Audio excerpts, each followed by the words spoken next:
প্রথমেই আফনান ভাই যে ঘটনাটি শোনাবো সেটা হচ্ছে একটা নৌকা রিলেটেড অর্থাৎ বোট রিলেটেড ঘটনা। সেটা তিনি আমাদেরকে পাঠিয়েছেন এবং আশা করছি যে আফনান ভাইয়ের এই ঘটনাটি আপনাদের অনেক বেশি আনন্দ দেবে। চলুন শুনে আসি আফনান ভাইয়ের কাছ থেকেই। আসসালামু আলাইকুম। আমি একটি স্পেশাল ঘটনা আপনাদেরকে উপহার দেওয়ার চেষ্টা করব, আশা করি সবার ভালো লাগবে। সুপ্রিয় শ্রোতা বন্ধুরা, আজকে যে ঘটনাটি আমি শেয়ার করব, এই ঘটনাটির সময়টা কিন্তু অনেক আগের, 1970 সাল। এবং এই ঘটনাটি যার সঙ্গে ঘটেছিল ওনার নাম হচ্ছে মমতাজ উদ্দিন। ওনার বাড়ি ঢাকা জেলার নবাবগঞ্জ উপজেলায়। মমতাজ উদ্দিন উনি 1970 সালে ওনার বিয়ে ঠিক হয়, পারিবারিকভাবে ওনার বিয়ে ঠিক হয় এবং ওনার যেখানে বিয়ে ঠিক হয় সেই জায়গাটি ছিল চাঁদপুরের হাইমচর নামক একটি জায়গায়। ওনার এলাকায় একটি ঐতিহ্য ছিল, সেটা হলো যদি নদীকেন্দ্রিক এলাকায় কেউ যদি বিয়ে করে, বড় বড় নৌকা নিয়ে ওনারা বরযাত্রী নিয়ে বিয়ে করতে যেতেন। যেহেতু মমতাজ উদ্দিনের অবস্থাও অনেক ভালো ছিল, এই জন্য মমতাজ উদ্দিনের বাবা আফসার উদ্দিন উনি ডিসিশন নেন যে একটা বড় নৌকা, ওই সময় এই ধরনের নৌকাকে বজরা বলতো আর কি, তো এই বজরা নিয়ে ওনার ছেলেকে উনি বিয়ে করাতে নিয়ে যাবেন। বেশ 15-20 জন আত্মীয় স্বজন বরযাত্রী হিসাবে তারা সিলেক্ট করলেন। এবং ওই সময় কিন্তু সদ্য মোটর চালিত যে সমস্ত নৌকাগুলো, বড় নৌকাগুলোতে যে মোটর লাগানো, যেটা ইঞ্জিন চালিত নৌকাগুলো তখন কেবল শুরু হয়েছে আর কি। তো তখন উনি, যেহেতু চাঁদপুর অনেক দূরে ওইখান থেকে, উনি এরকম একটি ইঞ্জিন চালিত বড় আকারের একটা বজরা নিয়ে উনি ছেলেকে নিয়ে যাওয়ার একটা প্ল্যান করেন। ঘটনাটি 1970 সালের ফেব্রুয়ারি মাসের দিকে, যখন শীত এবং শীতের একদম শেষ দিকে চলে আসছে, এরকম একটি সময়। ওনারা নবাবগঞ্জ থেকে নদীপথে ঢাকার দিকে রওনা দেন। প্রথমে ঢাকার এখানে এসে সদরঘাট হয়ে বুড়িগঙ্গা দিয়ে আস্তে আস্তে ওনারা শীতলক্ষা দিয়ে ওদিক দিয়ে আস্তে আস্তে চাঁদপুরের দিকে যাবেন। এটাই ছিল রাস্তা। আর যেহেতু ফেব্রুয়ারি মাসে তখন তো বর্ষাকাল না, নদীর অনেক প্রবাহ, তখন একটু পানির প্রবাহ কম থাকে, নদীর নাব্যতা সংকট থাকে, যার কারণে ওনারা যেখানে বড় নদী সেদিক দিয়ে যাওয়ারই প্ল্যান করেন।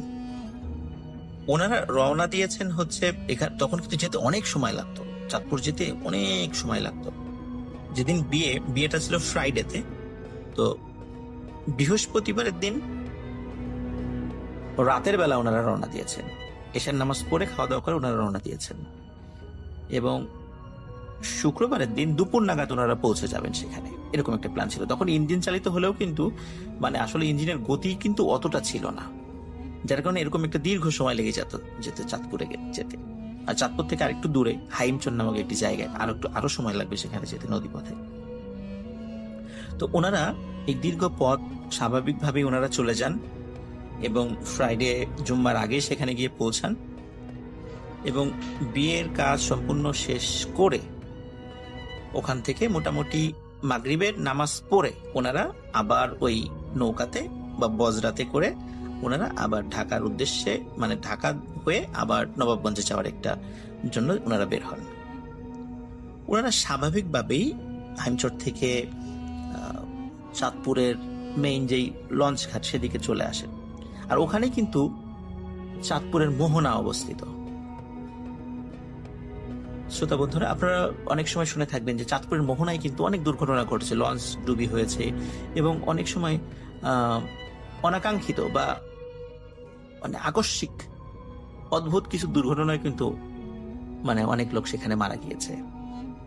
তো বিশাল এই বজরা নিয়ে যখন ওনারা চাঁদপুরের ওই মোহনার কাজ দিয়ে যাচ্ছিলেন, হঠাৎ করে ওনারা সবাই ওখানে, ওনারা যদিও 15-20 জন মিলে শুরু করেছে, তারপরে দেখা গেছে তার শ্বশুর বাড়ির দিক থেকে আরো 5-7 জন সেখানে এসেছে, এই প্রায় 25-27 জন এরকম লোক সবাই দেখছিলেন যে হঠাৎ করে তাদের নৌকার মাথাটা মোহনার দিকে ঘুরে গেল এবং নৌকাটি মোহনার দিকে এগোচ্ছে।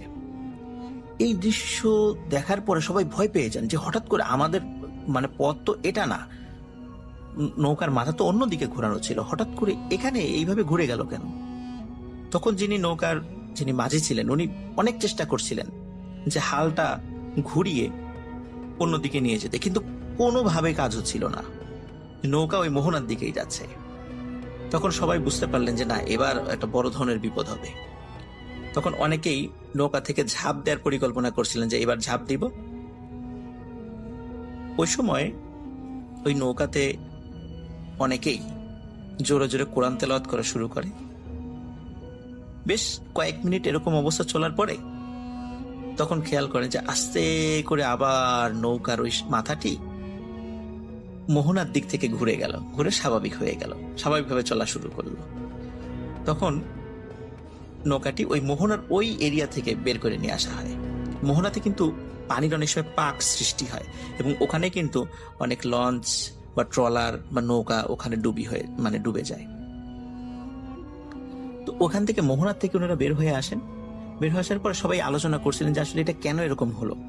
কেউ কেউ বলছেন এটা স্বাভাবিকভাবেই হয়তোবা হয়ে গিয়েছে, কেউ বলছেন না হয়তোবা এখানে প্যারানরমাল কিছু হতে পারে। অনেকে এরকম চুলচেরা বিশ্লেষণ করছিলেন। তো ওনারা চাঁদপুর লঞ্চ ঘাটের ওই এরিয়াটা পার হয়ে আরো প্রায় 1.5 ঘন্টা সামনের দিকে এগিয়ে যান। এদিকে রাতও তখন অনেক হয়ে গিয়েছে। তখন যেহেতু অনেক বড় বজরা ছিল, এখানে যে জামাই বউ ছিল তাদের জন্য আলাদা একটা জায়গা করা ছিল, আলাদা একটা কক্ষের মতো করা ছিল। ওই সময়ে অনেক লোক ঘুমিয়ে গিয়েছে। রাত বাজে তখন প্রায় 12:30। ঘুমিয়ে গিয়েছে। ঘুমানোর পর হঠাৎ করে যিনি নতুন বউ, ওনার ভাষ্য অনুযায়ী হঠাৎ করে উনি ওনার ঘুম ভেঙে যাচ্ছে, নতুন জায়গায় যাচ্ছে স্বাভাবিকভাবে পরিবারকে ছেড়ে। ওনার আসলে ঘুম ওইভাবে আসছিল না, যাও একটু হালকা ঘুম আসছিল, উনি ভেঙে গিয়েছিল এবং উনি নদীর দুই পাশে যে তীর আছে সেদিকে উনি তাকিয়ে দেখছিলেন আর কি, দৃশ্য দেখছিলেন। বেশ খানিকক্ষণ উনি তাকানোর পরে ওনার কাছে মনে হচ্ছিল যে একই নদীর পাড়ে তো বেশ কিছু গাছগাছালি বা অনেক কিছু থাকে। ওনার কাছে মনে হচ্ছিল যে একই গাছ উনি বারবার দেখছেন, কিছু দূর যাওয়ার পর আবার দেখছেন একই গাছ। তখন মনে হতে পারে যে নদীর পাড়ে তো অনেক গাছ থাকতেই পারে, একই রকম থাকতেই পারে, এরকম মনে হতেও পারে। রাতের বেলা তো ওইভাবে কিছু বোঝাও যাচ্ছে না, কিন্তু তারপরেও ওনার সন্দেহ লাগে যে একই জিনিস উনি বারবার দেখছেন কেন, এটা কি চোখের ভুল না অন্য কিছু। তো উনি বারবার নিজের কাছে প্রশ্ন করেন, বারবার পরীক্ষা করার চেষ্টা করেন যে উনি কি ভুল দেখছেন না ঠিক দেখছেন। একসময় উনি বুঝতে পারেন যে আসলে উনি ঠিকই দেখছেন। তখন ওনার হাজবেন্ড পাশেই ছিল, তাকে ডেকে তোলেন, বলেন যে দেখো এখানে আসলে এটা কি হচ্ছে, একই জিনিস আমি বারবার দেখছি কেন। প্রথমে ওনার হাজবেন্ড বলছে তুমি ভুল দেখছো, রাতের বেলা তো নদীর পাশে সব একই রকম মনে হয়।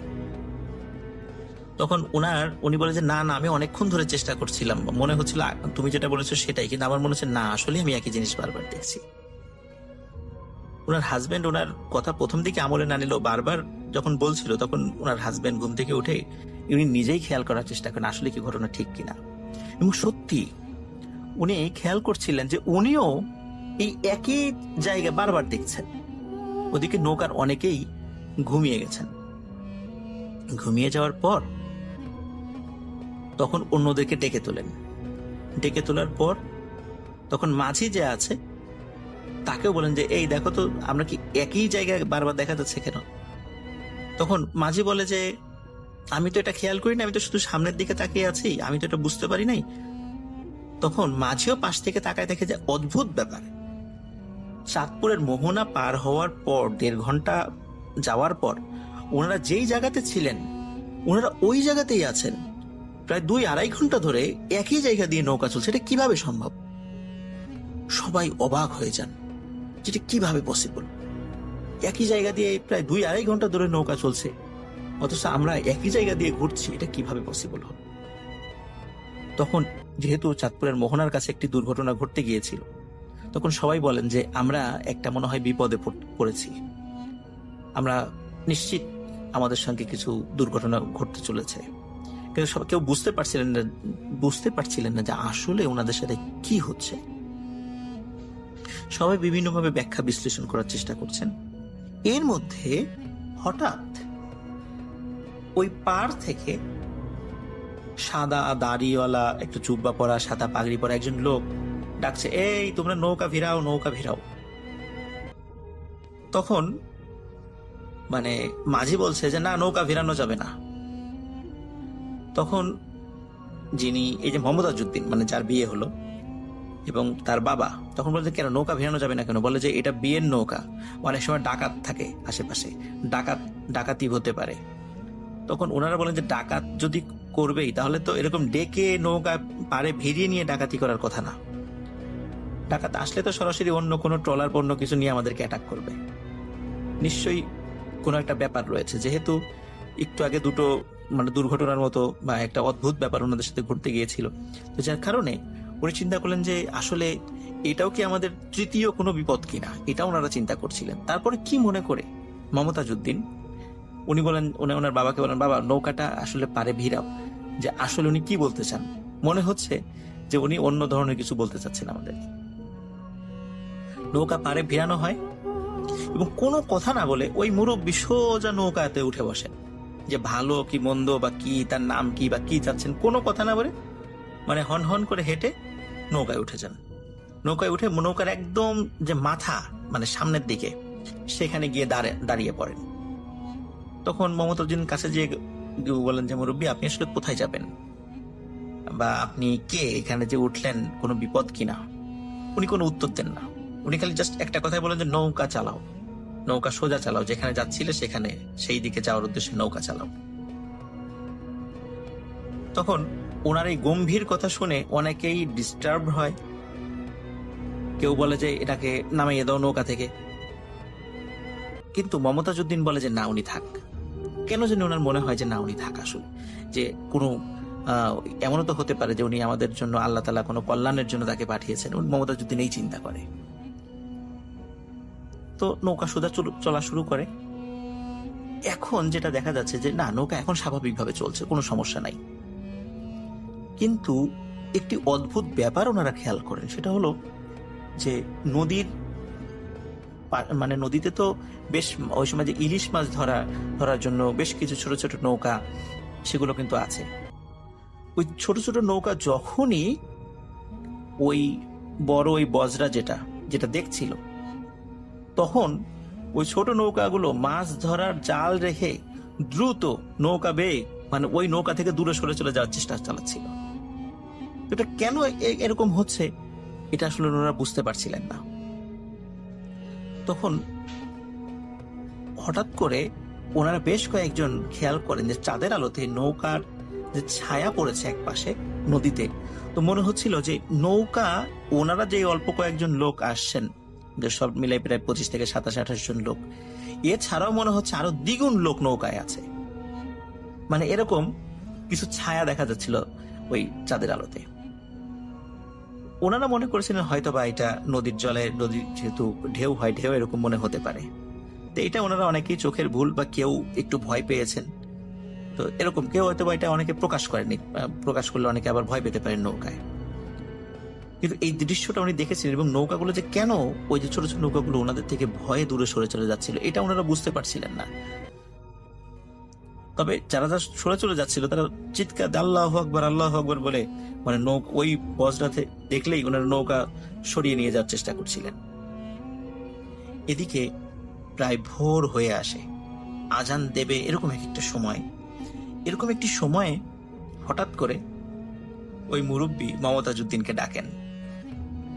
ডেকে বলেন যে বাবা, আমার দায়িত্ব শেষ হয়েছে, এখন আমাকে যেতে হবে। তখন মোহাম্মদ আজউদ্দিন বলেন যে আপনি কে, এভাবে আসলেন আবার এখন হঠাৎ করে চলেও যেতে চাচ্ছেন? তো বলে যে বাবা, তোমরা বিশাল একটা বিপদে পড়তে যাচ্ছিলা। তোমাদের এই নৌকায় পিশাচের ছায়া পড়েছিল এবং তারপর অসংখ্য পিশাচ তোমাদের এই নৌকায় আক্রমণ করেছিল, কিন্তু আল্লাহ রহম করেছেন, তারা তোমাদেরকে কিছুই করতে পারেনি। একটু আগে যখন তোমরা দেখছিলে যে নৌকা, ছোট ছোট মাছ ধরা নৌকাগুলো ভয় পেয়ে তোমাদের থেকে দূরে সরে চলে যাচ্ছিল, আসলে ওরা ওই পিশাচগুলোকে দেখতে পাচ্ছিল, এই কারণে ওরা ভয়ে নৌকা নিয়ে দূরে সরে চলে যাচ্ছিল। এখন ফজরের আজান হয়ে যাবে, আমার দায়িত্ব শেষ হয়ে গেছে, আর তোমাদের কোনো ভয় নাই, তোমরা এখন নিশ্চিন্তে চলে যেতে পারবা। এই কথা বলে ওই মুরব্বী পানির উপর লাফ দিয়ে পড়েন। এবং অদ্ভুত ব্যাপার, মমতাজউদ্দিন উনি দেখছিলেন যে উনি নদীর উপর দিয়ে হেঁটে হেঁটে আবার পাড়ে উঠে উনি হেঁটে হেঁটে মিলিয়ে গেলেন। ওই সময় যেহেতু ভোরের দিকে ছিল, ভোরের দিকে বেশ নৌকার অনেকেই একটু তন্দ্রাচ্ছন্ন ছিল, অনেকে ঘুমিয়েও পড়েছিল। এই জন্য অন্য কেউ, মমতাজউদ্দিন যে ওনার সাথে মুরব্বীর সাথে কথা বলেছে সেটা কেউ দেখতে পায়নি। তো ওই মুরব্বী মমতাজউদ্দিনকে এই বিষয়টি বলেন এবং আরেকটি কথা বলেছিলেন, সেটা হচ্ছে যে তুমি যে সময়ে নৌকা নিয়ে দিকে আসছো, এই সময়টি মানে উপযুক্ত ছিল না।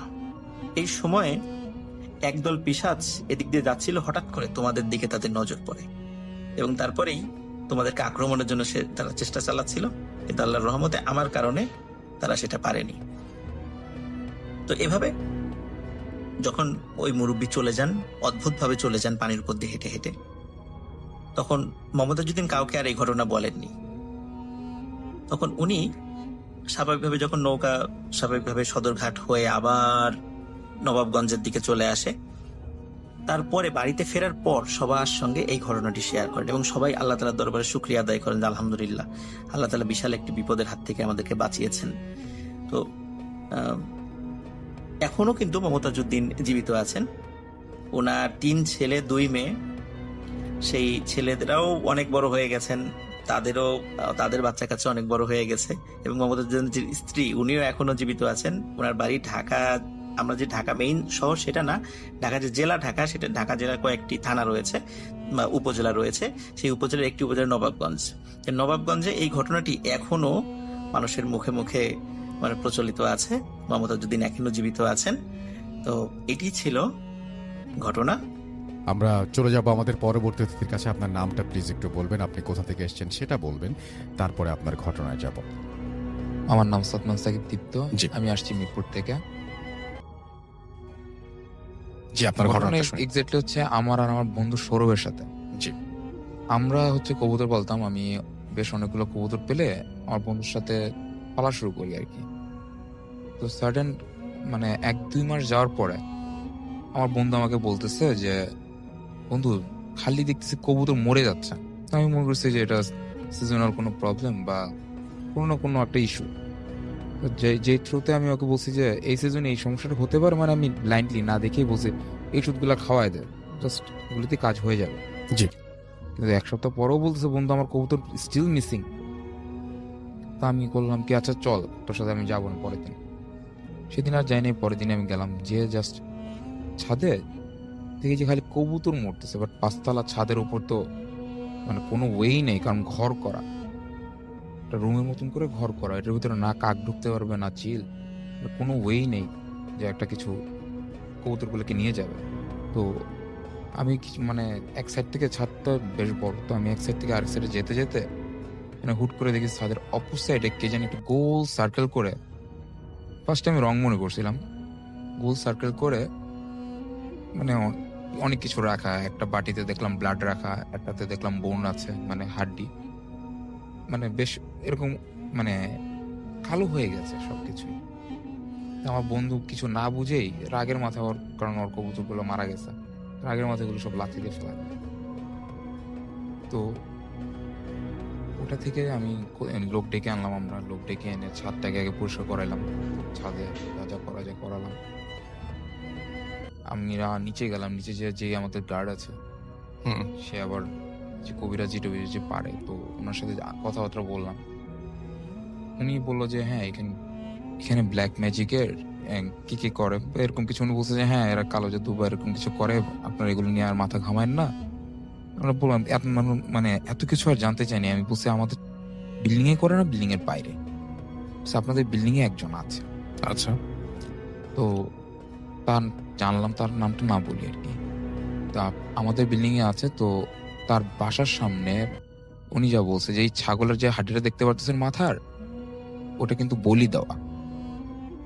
আর আপনারা যেগুলি ফেলাই দিচ্ছেন বা ইয়া করছেন ভালো করছেন, বাট ওনার সাথে আপনারা না যাওয়াটাই ভালো আপনাদের জন্য। তো সৌরভের মানে আমার যে বন্ধুর বাবা, সে আবার পানি পড়া দিয়ে ছাদটাকে মানে অ্যাজ ইউজুয়াল যা করে ক্লিন করলো। এরপর থেকে আমাদের ছাদে মানে কবুতর নিয়ে আর কিছু হয় নাই, কারণ প্রতিদিন ফেদারও থাকতো না, কিছুই থাকতো না, জাস্ট কবুতরের ব্লাড থাকতো। কারণ অন্য কেউ যদি কবুতর নিয়ে যেত তাহলে কোনো ব্লাড থাকার কথা ছিল না, আর এখানে জাস্ট কবুতর ব্লাড থাকতো আর কোনো কিছুই থাকতো না। এটাই আপনার ঘটনা? জি ভাইয়া, এটার আর কোনো এক্সপ্লেনেশন ছিল না। আচ্ছা, এছাড়াও মনে হয় আপনার আরেকটা ঘটনা ছিল না? হ্যাঁ, একটা ছিল। শুনে ফেলি। জি। আমরা হচ্ছে সিজনাল যখন র্যাকেট খেলতে যাই, মানে প্রতি শীতে, আমরা, এটা হচ্ছে 2 বছর আগের কথা আর কি, টুর্নামেন্টের জন্য আমরা আরেক সাথে গেছি, মানে আরেকটা মাঠে গেছিলাম আরেক এলাকায়। তো মাঠটা হচ্ছে মানে এমন একটা গলি, চিপো একটা গলি, যেটা হচ্ছে সব বিল্ডিং এর ব্যাক সাইড পড়ে। সো ওই সাইডে কোনো ফ্রন্ট গেট নাই। সো টোটালি একটা ব্যাক গেটের একটা রাস্তা। তো আমরা খেলতে খেলতে মানে খেলার জন্য ওই মাঠে যাই। তো যে 1-1.5 ঘন্টা পরে শুনলাম যে না, খেলাটা পোস্টপোন হয়েছে, যে এখন খেলা হবে না, এটা নেক্সট উইক। তো আমি চিন্তা করছি চলে যাবো। ওই টাইমে একটা ছোট হুজুর, একটা বড় হুজুর আসে আর কি। ছোট হুজুরটা কিছুই বলে না, বড় হুজুরটা আমাদেরকে মানে বলে যে আসো আমরা নামাজ পড়তে যাই, এই ওই মানে এটা পুরো একটা কথা বলতে থাকে। আমরা চিন্তা করি যে, আমার বন্ধু বলে যে আমরা তো এই এলাকার না, আমরা আরেক এলাকার, আমরা এখানে টুর্নামেন্ট খেলতে আসছিলাম।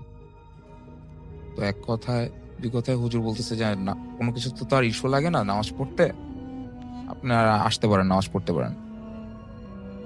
হুজুরটা অনেক ছিল, মানে কোনো ফোর্স করতেছে না, আবার অনেকভাবে কনভিন্স করার চেষ্টা করছে। তো এক পর্যায়ে আমি আমার বন্ধুকে বলি, বন্ধু এত কথা না বলে চল আমরা আমাদের কোয়ার্টারে চলে যাই, কোয়ার্টারে যেয়ে আমরা আমাদের মতন খেলতে পারি। তো হুজুর আমাদের ঠিক 30 মিনিটস আগেই, 30 সেকেন্ড আগেই রওনা দিয়ে দিছে যে আচ্ছা আমি আসতেছি বলে চলে গেল। তো আমরাও চিন্তা করলাম হুজুর আবার আসবে, এত কিছু করার থেকে আমরা এখান থেকে সরে যাই, এটাই ভালো। তা আমরা আমাদের মতন রওনা দিয়ে দিলাম। চিন্তা করলাম হুজুর আমাদের একটু আগেই তো গেছে, সমস্যা নেই, আমরা পাস করে চলে যেতে পারবো।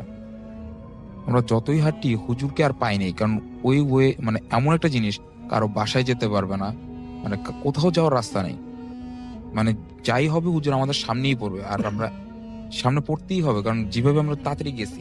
তো হুজুরকে আমরা সামনে পাইও নাই। এটাই ছিল ভাই আমার ঘটনা। মানে okay, thank you so much, thank you. আমাদের সঙ্গে আরো একজন অতিথি আছেন, আমরা সরাসরি তার কাছে চলে যাব এবং তার কাছ থেকে একটা ঘটনা শুনে আসবো। আশা করছি এই ঘটনাটা আপনার ভালো লাগবে। আপনার নাম এবং কোথা থেকে এসেছেন সেটা একটু কাইন্ডলি বলবেন, তারপর আপনার ঘটনায় যাব। জি। আসসালামু আলাইকুম ডিয়ার লিসেনার। ওয়ালাইকুম সালাম। আমি আসছি শ্যামলী থেকে, আমার নাম আবির। জি। তো আমি সরাসরি ঘটনাতে চলে যাচ্ছি। জি। ঘটনাটা আমি আমার ফ্যামিলি যেখানে থাকে সোনারগাঁকে কেন্দ্র করে। তো আমরা একটা বাসাতে উঠছিলাম 2011 সালে। বাসাটা দোতলা। বাসাটার একটু বিবরণ দেই। বাসাটা ছিল একটু লম্বা, পিছনে ছিল কিছু ময়লার স্তূপ, তারপর হচ্ছে লিচু বাগান। লিচু বাগানটা বিশাল বড় ছিল। ওইখানে দিনের বেলা অতটা লোক দেখা যাইতো না। তো বাসার সামনে একটা রাস্তা ছিল, আর রাস্তার পাশে একটা আম গাছ ছিল, বড় আম গাছ। তো গাছটা অনেক বড়, বাট গাছটাতে আম আসতো হাইস্ট 20-25 এরকম আসতো আম। তো আমরা থাকতাম 2য় তলায়। তো বিশেষ করে আমরা প্রতিটা রাতে শুনতে পেতাম যে হাঁটার শব্দ, নূপুরের আওয়াজ, ইট ফালার শব্দ। তারপর বিকেলবেলা কিছু মানুষ মোড়া নিয়ে বসছে, এই মোড়াটা যেখানে রেখে আসছে ওইখানে আর নাই, সকালবেলা দেখো অন্য জায়গায় শিফট করা মোড়াটা। তো আমরা বাড়িওয়ালাকে এগুলো জানাই, বাড়িওয়ালা বলে যে আসলে এগুলো আমরাও শুনি, বাট আমরা কখনো আমাদের ডিস্টার্ব করে না, মানে আমাদের কোনো ক্ষতি হয় না দেখে আমরা কাউকে কিছু করতেছি না এদের বিরুদ্ধে। তো আমার ফুপি, উনি বলে রাখা বলে, উনি 5 ওয়াক্ত নামাজ পড়ে, খুব ভালো মানুষ। তো উনি আমাদের বাসায় বেড়াতে আসেন একদিন। তো অনেকদিন থাকেন। তো হঠাৎ আমি তখন স্কুলে পড়ি, তখন স্কুল থেকে এসে আম্মু আমাকে বলতেছে যে তোমার ফুপিকে পাওয়া যাচ্ছে না, দেখো তো কাদের রুমে গেছে। তো আমি ভাবলাম হয়তো বাড়ির মধ্যেই আছে, তো আমি একটু বাড়ি থেকে সবার রুমে একটু চেক করে আসি। তো কারোর রুমে পাইলাম না, তো আমি ছাদে গেলাম। ছাদে গিয়ে দেখি, বলে রাখা বলো রাসেল ভাই, মানে আমাদের ছাদে কোনো রেলিং ছিল না, রেলিং নাই। আর গাছটা অনেক বিশাল হওয়াতে মানে গাছের পাতা ছাদের থেকে ধরা যেত। তো ফুপিকে দেখলাম আমি ছাদের এক কিনারে আম গাছের দিকে তাকিয়ে বিড়বিড় করেছেন, কিছু বলতেছে। আমি ভাবলাম হয়তো তসবিহ পড়তেছে বা কোনো সূরা এরকম কিছু হয়তো পড়তেছে। তো আমি বিষয়টা খেয়াল করে ফুপিকে ডাক দিলাম। ফুপি আমাকে হাতের ইশারা দিয়ে বললো যে আমি আসতেছি, এরকম কিছু টাইপে বুঝাইলো। তো আমি নিচে চলে গেলাম। তো আম্মুকে বলছি, আম্মু ফুপি আসতেছে, সমস্যা নেই, তুমি টেনশন করো না। তো ফুপিকে আসর নামাজের পর আমি ফুপির সাথে গল্প বলতেছিলাম, তো ফুপি আমাকে বলতেছে যে আমি ফুপিকে বলতেছি যে ফুপি তুমি তখন দেখলাম তুমি আম গাছের দিক থেকে কি যেন বিড়বিড় করে বলতেছো। তো ফুপি বলতেছে কই না তো, আর তুই কিভাবে বুঝে যে আমি বিড়বিড় করে বলতেছি? আমি বললাম না, আমার কেন জানি মনে হলো। কয় না এমনি কিছু না। তো ফুপি চলে যাবে, রাত্রে ভাইয়া আসবে। তো দুপুরে খাওয়া দাওয়ার পর আমি ফুপির সাথে কথা বলতেছি, গল্প গুজব করতেছি। তো ফুপি আমাকে বলতেছে যে আচ্ছা তোকে একটা কথা বলি, তোকে আমি ওই দিনই বলতাম বাট তুই ভয় পাইতি, বাট কথাটা বলতে হচ্ছে তোদের সতর্ক থাকতে হবে এটা থেকে। আমি কই কি হয়েছে ক্লিয়ার করে বলো। পরে বলে যে গাছ তুই দিন দেখছিলি যে আমি কথা বলছি, আসলে কথা বলতেছিলাম যে গাছটা আম গাছটা ওইখানে দুইটা জিন থাকে, একটা পুরুষ একটা মহিলা। তো পুরুষের দাড়ি নাকি অনেক লম্বা, অনেক লম্বা, আর মহিলার চুল ওই পুরুষের দাড়ির মতো লম্বা। ওই দুইটা জিন ওই আম গাছে থাকতো, আর ওদের রাস্তা ছিল আমাদের ছাদ দিয়ে ওই লিচু বাগান পর্যন্ত। তো ওরা কোনো ডিস্টার্ব মানে তোদের কোনো ক্ষতি করবে না, তোরা ওদেরকে কোনো ক্ষতি করিস না। আর ওরা ক্ষতি করবে তখন যখন কিনা তোরা গাছটা কেটে ফেলবি। তো গাছটা কাটতে না বলিস, আমিও বলছি তুইও একটু বলিস গাছটাতে কখনো না কাটে। তো ফুপি এই বলে চলে যায়। তো আমিও বাড়িওয়ালাদের কাছে বলছি যে গাছটা কাটে না, এরকম এরকম কাহিনী ফুপি আমাকে বলছে। তো কারণবশত বাড়িওয়ালা বড় ছেলে গাছটা কেটে ফেলে, বলে যে রেখে লাভ কি, আমও তো আসে না ভালো করে, এটা কেটে ফেলি। তো গাছটা কেটে ফেলার পর দেখা গেল যে কয়েক বছর পরে ওনার বাবা মারা গেছে, বাড়িওয়ালার ছেলের বাবা মারা গেছে।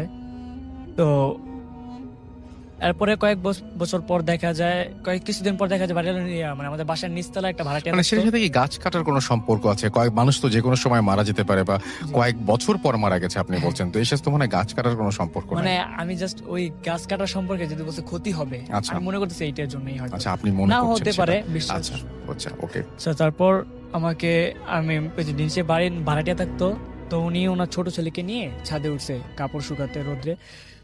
তো উনি কাপড় শুকাইতে মানে ছড়াইতেছে, আর এমন সময় একটা আওয়াজ শুনলো। তো দেখলো যে ছাদের মধ্যে তার ছেলেটা নাই। আচ্ছা, পরে গিয়ে দেখে যে ছেলেটা নিচে পড়ে আছে। ভাগ্য ভালো যে নিচে বালু ছিল, বালুতে পড়ছে।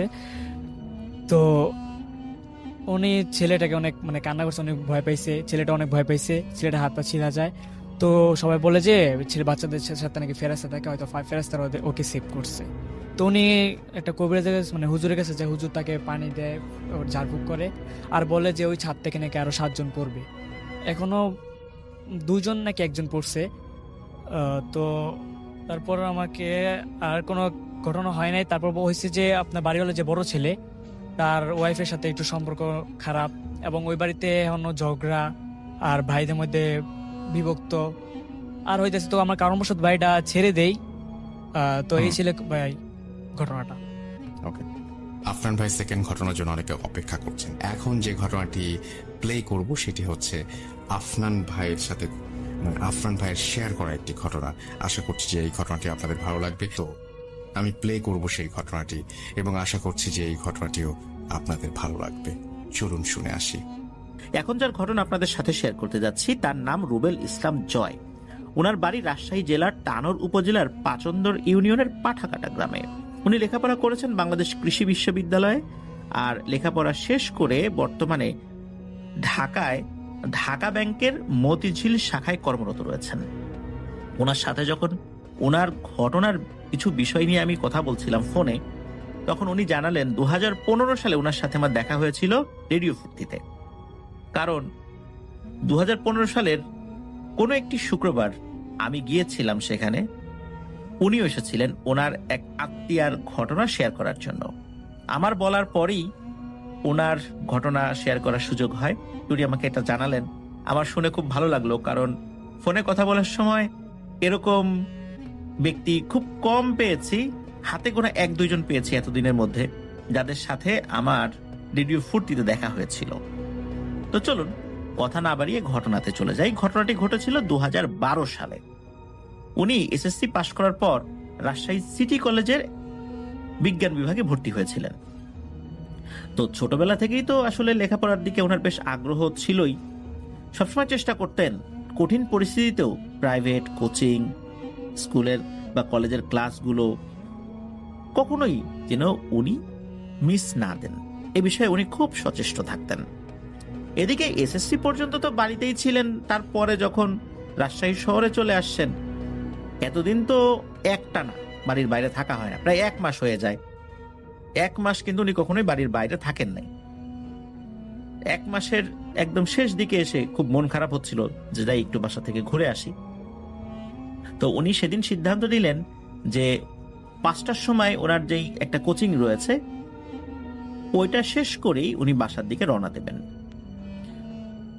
মোটামুটি সন্ধ্যা লেগে যায় ওনার ওই কোচিংটা শেষ হতে হতে। এরপরে উনি বাড়ির দিকে রওনা দেন। উনি যখন মানে এই কোচিং এর জন্য বাইরে বের হয়ে এসেছিলেন ওনার রুম থেকে, তখন রেডি হয়ে এসেছিলেন যাতে করে ওনার রুমে আর ফেরত যেতে না হয়, একবারে উনি চলে যাবেন আর কি।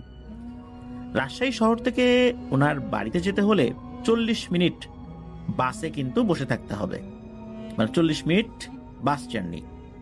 এরপর বাস থেকে নামার পর 10 মিনিট ভ্যানে যাওয়ার পর ওনার গ্রামে পৌঁছানো সম্ভব হয়।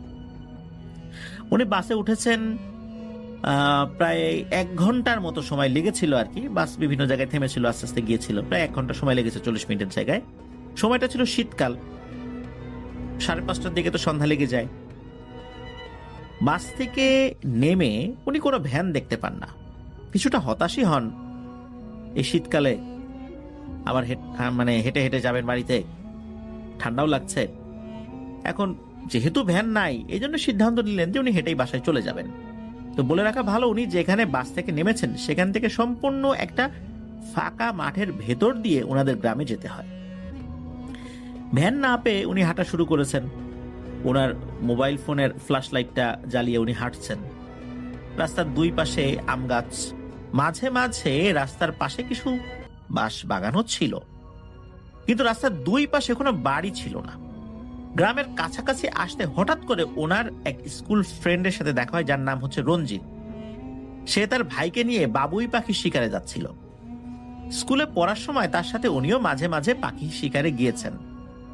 সাধারণত সন্ধ্যার পর পাখি শিকার করার এক ধরনের একটা পদ্ধতি রয়েছে, বিশেষ করে বাবুই পাখি, এক ধরনের জাল দিয়ে পাখি ধরা হয়। গম কাটার পর গমের যে নাড়াগুলো থাকে সেগুলোর ভেতরে নাকি পাখি লুকিয়ে থাকতো। বিশেষ করে বাবুই পাখি, যে পাখিগুলো তখনও বাসা তৈরি করতে পারে নাই, বাসা তৈরি করা শুরু করেছে, এরকমগুলো আর কি। জালের ফাঁদগুলো যথাযথ জায়গায় সেট করে চারদিক থেকে পাখি তাড়িয়ে নিয়ে আসলে উঠতে গেলে ওই জালে পাখি আটকা পড়তো। তো এই পাখিগুলো এই যে রঞ্জিত, সে কি করে ওই বাজারে নিয়ে বিক্রি করত।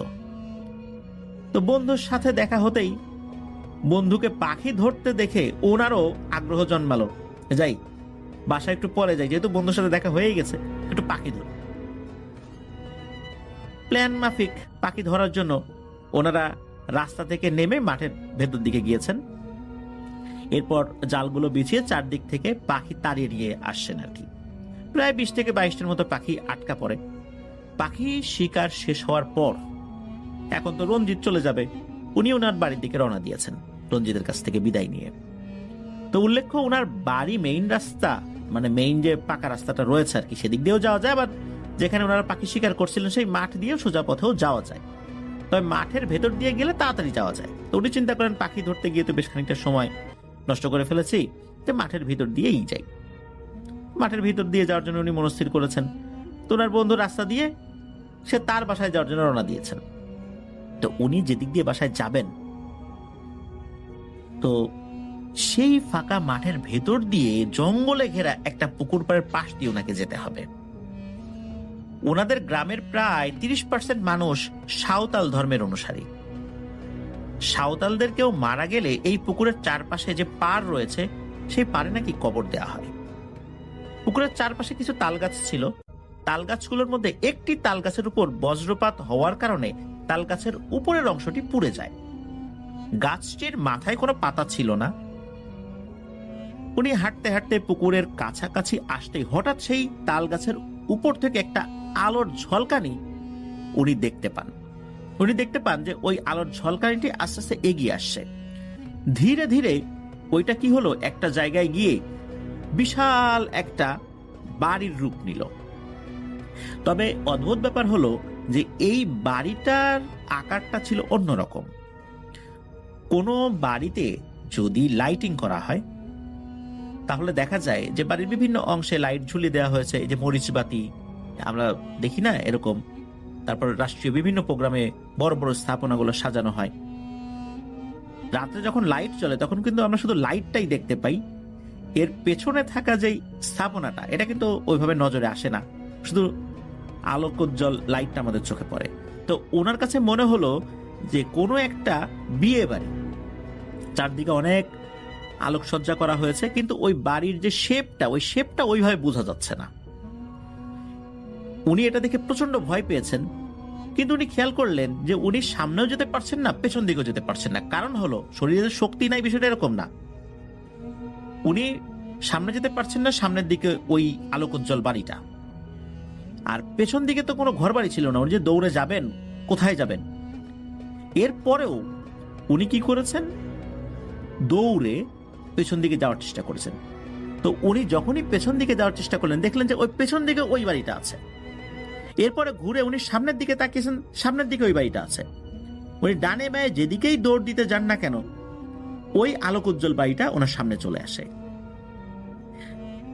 এই ঘটনা ঘটতে ঘটতে হঠাৎ করে আরো একটি ভয়ঙ্কর ঘটনা ঘটে। সেটা হলো যে উনি দেখতে পান ওই বাড়ির ভেতর থেকে কালো কুচকুচে দেখতে বেশ কয়েকজন মানুষের মতো অবয়ব বের হলেন।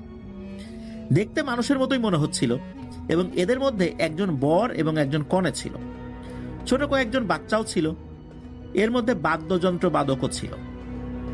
সাঁওতাল সম্প্রদায় বিয়ের সময় বর ও কনেকে যেভাবে সাজায়, ঠিক সেভাবে ওই বর ও কনেকে সাজানো হয়েছিল। বর ও কনেকে একটা জায়গায় বসিয়ে রেখে তারা ঘুরে ঘুরে বাদ্যযন্ত্রগুলো বাজাতে থাকলো। বাদ্যযন্ত্রগুলোর মধ্যে ছিল ঢোল, তবলা, বাঁশি, এরকম দেশীয় কিছু বাদ্যযন্ত্র। এর মধ্যে যারা ঢোল বাজাচ্ছিল তারা মাঝে মাঝেই নাকি এই জয় ভাইয়ের দিকে তেড়ে আসছিল। উনি বিপদ থেকে বাঁচার জন্য যেদিকেই দৌড় দিবেন ওই সমস্যা কিন্তু আবারও তার সামনে চলে আসছিল। যেখানেই যান না কেন ওই বাড়ি, ওই লোকগুলো সামনে চলে আসে। এখন কি করবেন কোনো উপায় খুঁজে পাচ্ছিলেন না।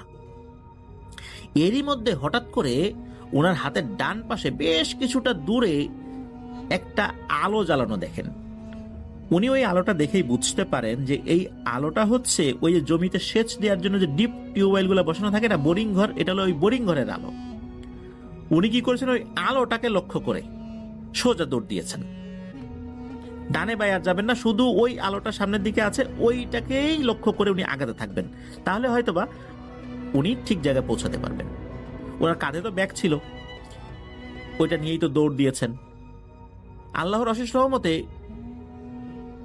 দৌড় দেওয়ার সময় ওই যে আলোকোজ্জ্বল বাড়িটা ওনার সামনে আর আসেনি। উনি তো ওই বরাবর দৌড়াতে দৌড়াতে একটা পর্যায়ে গিয়ে ওই ডিপ টিউবওয়েলের ওই বোরিং ঘরের ওখানে গিয়েছেন। গিয়ে দেখেন ওইখানে ওইটার যে অপারেটর সে বসে আছেন ওখানে। তো তাকে তো উনি চিনেছেন, তিনিও এই জয় ভাইকে চিনেছেন। তো ওনার সহায়তাই মূলত উনি বাড়িতে পৌঁছাতে পেরেছিলেন। উনি বাড়িতে যখন গিয়েছেন, বাড়িতে যাওয়ার পর উনি ওনার দাদা দাদিকে ডেকেছেন। এখানে একটা বিষয় বলে রাখা ভালো, ওনার দাদা দাদি কিন্তু দুজনেই কবিরাজ। অনেক জিনে ধরা রোগী ওনাদের বাড়িতে আসতেন, ওনার দাদা দাদি সেটা ট্রিটমেন্ট করতেন। ওনার দাদা তখন ওই অবস্থাতে জয় ভাইকে ঝাড়ফুঁক করে দেন। এরপর আসলে ওই ঘটনা কেন হয়েছিল এই বিষয়ের কোনো ব্যাখ্যা ওনার দাদা জয় ভাইকে আর দেন নাই। ওনাদের বাড়িটা হচ্ছে 2 তলা মাটির বাড়ি। উনি ওই 2 তলার দ্বিতীয় তলার একটা রুমে থাকতেন আর কি। তো ওনার বাড়ির আঙিনাটা বেশ বড় ছিল। আঙিনার মাঝখানে ছিল একটি পেয়ারা গাছ। পেয়ারা গাছটি পার হয়েই ওয়াশরুম। আঙিনা বড় হওয়ায় আঙিনার এক পাশে খড়ি হিসাবে ব্যবহারের জন্য ওই গরুর গোবর শুকিয়ে যে ঘুঁটা তৈরি করা হয় না, ঘুঁটা বা খুঁটা বলে অনেকে, তো ওইটা শুকাতে দেয়া হতো। যাই হোক, ওই দিন রাত আনুমানিক 3:30টার দিকে উনি ওয়াশরুমে যাওয়ার জন্য 2য় তলা থেকে নিচে নেমেছেন। নামার পর আঙিনা দিয়ে ওয়াশরুমে যাওয়ার পথে পেয়ারা গাছের নিচে ওনার আম্মুকে ওই শুকনো গোবরগুলোকে একটি বস্তার মধ্যে ভর্তি করতে দেখেন। মুখের দিকে খেয়াল না করলেও ওটা যে ওনার আম্মুই ছিল এটাতে ওনার কোনো সন্দেহ ছিল না। বিষয়টাকে উনি স্বাভাবিকভাবেই নিয়েছেন, কারণ হলো ওনার আম্মু মাঝে মাঝেই রাতে কাজ করার জন্য উঠতেন। ফজরের আজানের আগ মুহূর্তে উনি ঘুম থেকে উঠে ছোটখাটো কিছু কাজ এগিয়ে রাখতেন। তো উনি ওয়াশরুম থেকে ফিরে আসার পর ওনার আম্মুকে মেঝেতেই শুয়ে পড়তে দেখেন। যে তার আম্মু মেঝেতে শুয়ে পড়েছেন। হঠাৎ করে তার আম্মু মেঝেতে শুয়ে পড়লেন, অসুস্থ হয়ে গেলেন নাকি। তো উনি ওনার বাবাকে ডাকছেন যে আব্বা আব্বা একটু তাড়াতাড়ি আসেন, আম্মা মনে হয় অসুস্থ হয়ে গেছে। এদিকে কি হয়েছে, হঠাৎ করে তার বাবার মার রুম থেকে তার বাবা মা দুজনই বেরিয়েছেন। এটা দেখার সাথে সাথে উনি তো ভয় পেয়ে যান, আরে এইখানে তার আম্মু শুয়েছিল, কোথায় গেল, ওই অভাবটা নাই। কিন্তু এই যে অবয়বটা বস্তার মধ্যে যে শুকনো গোবরগুলো ভর্তি করেছিল সেগুলো কিন্তু ওই অবস্থাতেই ছিল। এই ঘটনা ঘটার পর উনি প্রচন্ড ভয় পেয়েছিলেন, কয়েক রাত উনি একা ঘুমাতেই পারেন নাই। তবে এটা যে কেন হয়েছিল এই বিষয়ে ওনার দাদা ওনাকে কোনো ব্যাখ্যা দেন নাই। হতে পারে কোনো সাহায্যকারী জিন এই কাজটি করছিল। আর রাতের বেলা ওই ধরনের বিয়ের আয়োজনটা, এই ভুতুড়ে বিয়ের আয়োজনটা উনি কেন দেখেছিলেন, কেনই বা তাকে তাড়া করছিল বারবার, ওই ঢোল যারা বাজাচ্ছিল তারা কেনই বা পরবর্তীতে আর কোনো ক্ষতি করলো না, কেনই বা বারবার ওই বাড়িটা তার সামনে চলে আসছিল, এই বিষয়টা রহস্যই রয়ে যায়।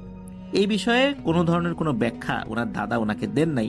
এমন হতে পারে এই ব্যাখ্যা দিলে উনি ভয় পেতে পারেন, পরবর্তীতে চলাফেরার পথে ওনার এই বিষয়টা মনে এসে অনেক সমস্যা হতে পারে। আবার এই প্রবলেমটা যে উনি সলভ করেছিলেন কিভাবে, এই বিষয়ের কোনো ব্যাখ্যাও ওনাকে দেন নাই। হতে পারে উনি ওনার মতো করে সলভ করে ফেলেছিলেন, যেটা তার নাতিকে বলেন নাই, মানে জয় ভাইকে বলেন নাই আর কি। তো এটি ছিল ঘটনা। আরও একটা ঘটনায় চলে যাব আমরা, এবং এই ঘটনাটা একটা অডিও ক্লিপ। চলুন শুনে আসি অডিও ক্লিপটি। আশা করছি এই অডিও ক্লিপটিও আপনাদেরকে অনেক অনেক আনন্দ দেবে। চলুন শুনে আসি। হ্যালো রাসেল ভাই, আসসালামু আলাইকুম। আশা করি আপনি ভালো আছেন, ভালোর দলে আছেন। আমি রিপন লালমিহাট থেকে।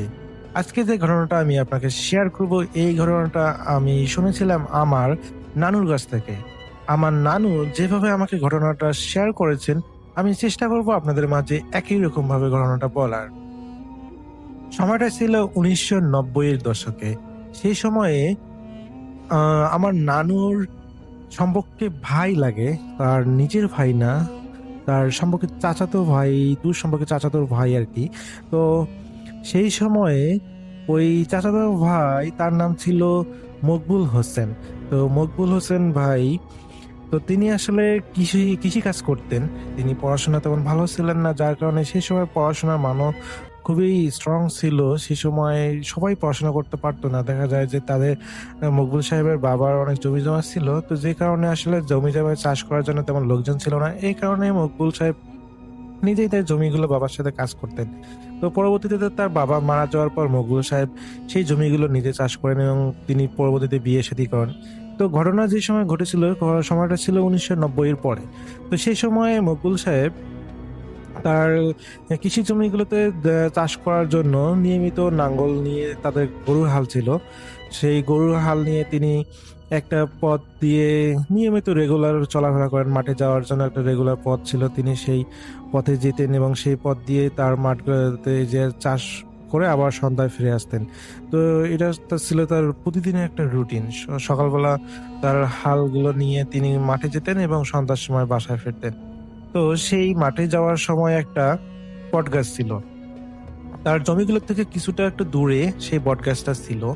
মানে বট গাছের পাশ দিয়ে তাকে সেই তার হলো খেতে যেতে হয়। তো তিনি আসলে নর্মালি প্রতিদিনই তো যেতেন। তো একদিন তিনি একটা জিনিস লক্ষ্য করেন, যখন তিনি তার গরুগুলো দিয়ে হাল চাষ করতেছিলেন জমির মধ্যে, তিনি আসলে কোনো একটা কারণে তিনি সেই বটগাছদের দিকে তাকান এবং সেই বটগাছে একটা অবয়ব দেখতে পান। তিনি মানে একটু কৌতূহল হয়ে যান যে এখানে অবয়ব তো থাকার কথা না, আর এখানে তো ভৌতিক কিছু কখনো ঘটেও নাই, তাহলে এই অবয়বটা কি দেখা যাচ্ছে? দেখা যাচ্ছে মানুষের মতো একটা অবয়ব সেই বটগাছের একটা ডালের মধ্যে শুয়ে আছে, এরকম তিনি দেখতে পাচ্ছেন। যাই হোক, অনেক দূর থেকে দেখা যাচ্ছিল না বলে তিনি চিন্তা করলেন যে না, দেখি কাছাকাছি যে দেখি যে কি অবস্থা। তো তিনি যখন কাছাকাছি আসতেছেন, কাছাকাছি যখন মানে প্রায় অনেক দূরে চলে এসেছেন, তখন তিনি অবয়বটাকে বা একটা গাছের মধ্যে যে একটা কেউ শুয়ে আছে, এটা তার কাছে স্পষ্ট মনে হচ্ছে। এবং যত কাছাকাছি তিনি এগোচ্ছেন, বিশেষ করে গাছটার কাছাকাছি যত তিনি এগোচ্ছেন, তত তাড়াতাড়ি সেই অবয়বটা মানে যে ইনভিজিবল হয়ে যাচ্ছে। তো তিনি খুবই অবাক হয়ে যান এবং কাছাকাছি যে দেখেন সেই গাছটার একদম কাছে যে দেখেন যে সেখানে কিছুই নেই। তো তিনি আসলে পরবর্তীতে তিনি যখন আবার তার ক্ষেতের দিকে আসতে শুরু করেন এবং পিছনে তাকিয়ে দেখেন যে সেই ইনভিজিবল মানুষের মতো দেখতে জিনিসটা পুনরায় ভিজিবল হতে শুরু করতেছে এবং সেটা একসময় মানুষের মতোই দেখা যাচ্ছে দূর থেকে, কিন্তু চেনা যাচ্ছে না। দূর থেকে যখন মানুষটাকে বোঝা যাচ্ছে কিন্তু মানুষটার ফেস বা আদার্স কিছু আসলে তিনি বুঝতে পারতেছিলেন না। তো তিনি চিন্তা করলেন যে হয়তো তার এটা মনের ভুল বা মনের ভুলের কারণে এটা হচ্ছে। তো তিনি তিনি তিনি পুনরায় তার ক্ষেতের মধ্যে চলে আসেন এবং খেতি করেন। হাল চাষ করার পর তিনি সন্ধ্যার সময় তিনি চলে যান, বাসায় চলে যান। পরবর্তী দিন সেম কাহিনী। তো তিনি আবার কৌতূহলবশত সেই গাছের দিকে তাকান এবং দেখতে পান যে একটা অবয়ব সেখানে শুয়ে আছে। তো তিনি যখন কাছাকাছি চলে আসেন, আগের থেকে বেশি কাছাকাছি, তো দেখেন যে সেটা ইনভিজিবল হচ্ছে না, সেটা ভিজিবলই আছে। দেখা যাচ্ছে যে দূর থেকে দেখা যাচ্ছে একটা মেয়ে অবয়ব, মনে হচ্ছে যে একটা মেয়ে সেই বট গাছের ডালের মধ্যে শুয়ে আছে। তো তিনি খুবই অবাক হয়ে যান যে একটা মেয়ে কিভাবে এই বট গাছে ওঠে সেখানে শুয়ে থাকবে, এটা তো সম্ভব না কোনোভাবেই। তো তিনি যখন আরো কাছাকাছি চলে যান, তো পুনরায় তিনি দেখেন যে গাছটার কাছাকাছি একদম ফেস টু ফেস হতে গিয়ে দেখেন যে জিনিসটা ইনভিজিবল হয়ে যাচ্ছে। তো তিনি এই জিনিসটা নিয়ে ভয় পেয়ে যান একটু হলো। তো আর তিনি মোটামুটি সাহসী ছিলেন, যেহেতু তিনি রেগুলার এই পথ দিয়ে হাঁটাচলা করেন। তো তার কাছে এটা তেমন ভয় লাগেনি, হালকা একটু ভয় লেগেছিল। তো তিনি আসলে পরবর্তীতে আবার খেতি কাজ করে তিনি সেদিনের মতো চলে যান। এর পরের দিন আসলে ঘটে হচ্ছে একটা ভয়ঙ্কর ঘটনা। তিনি তার হলো সেই ক্ষেত থেকে দেখেন যে সেই জিনিসটা আজকেও দেখা যাচ্ছে এবং তিনি কৌতূহলবশত সেই বটগাছের নিচে চলে যান এবং বটগাছের নিচে যে দেখেন যে এটা সত্যি একটা মেয়ে শুয়ে আছে এবং সেটা কাছাকাছি যাওয়ার পরও এটা ইনভিজিবল আজকে হচ্ছে না। তৃতীয় দিনে আজকে এটা একদম মানে ভিজিবল অবস্থায় আছে। তিনি এতটাই অবাক হয়ে যান। তো তিনি আসলে অনেক কিছু জিজ্ঞেস করেন যে এই মেয়ে, তুমি এখানে গাছে চড়ে আছো কেন? তুমি এই ভর দুপুরে তুমি গাছে চড়ে আছো কেন? কি সমস্যা? আর তুমি প্রতিদিন এখানে গাছে চড়ে থাকো, কাহিনী কি? তো সেই মেয়েটি আসলে কোনো কিছুই উত্তর দিচ্ছিল না। সেই মেয়েটা সেই ডালের মধ্যে সুন্দরভাবে নায়িকা স্টাইলে আর কি শুয়ে আছে, তার চুলগুলো ছেড়ে দিয়ে। তার চুলগুলো এত লম্বা যে সেই চুলগুলো সেই বটগাছটা থেকে মাটির উপরে ভাগ পর্যন্ত মানে ছেড়ে দেয়া। তো সেদিন মকবুল সাহেব অনেক কিছু বলার পরও সেই মেয়েটি আসলে কিছুই বলে না। তো মকবুল সাহেব একসময় বিরক্ত হয়ে তার মাঠে যান এবং মাঠে যে সেই তার হলো কাজ শেষ করে সেদিনের মতো সন্ধ্যার সময় তিনি বাসায় চলে যান এবং সন্ধ্যার সময়ও তিনি দেখেন যে সেই গাছটার মধ্যে সেই মেয়েটি এখনো শুয়ে আছে। তো তিনি একটু ভয় পেয়ে যান এবং চিন্তা করেন যে এটা অবশ্য মানুষ না, এটা অন্য কিছু হতে পারে, আর এটার সাথে পাঙ্গা নেওয়া মানে তো নিজের বিপদ ডেকে আনা। তো জিনিসটা যিনি জানেন, তো তিনি আসলে কোনো কিছু না করে সেদিনের মতো বাসায় চলে যান।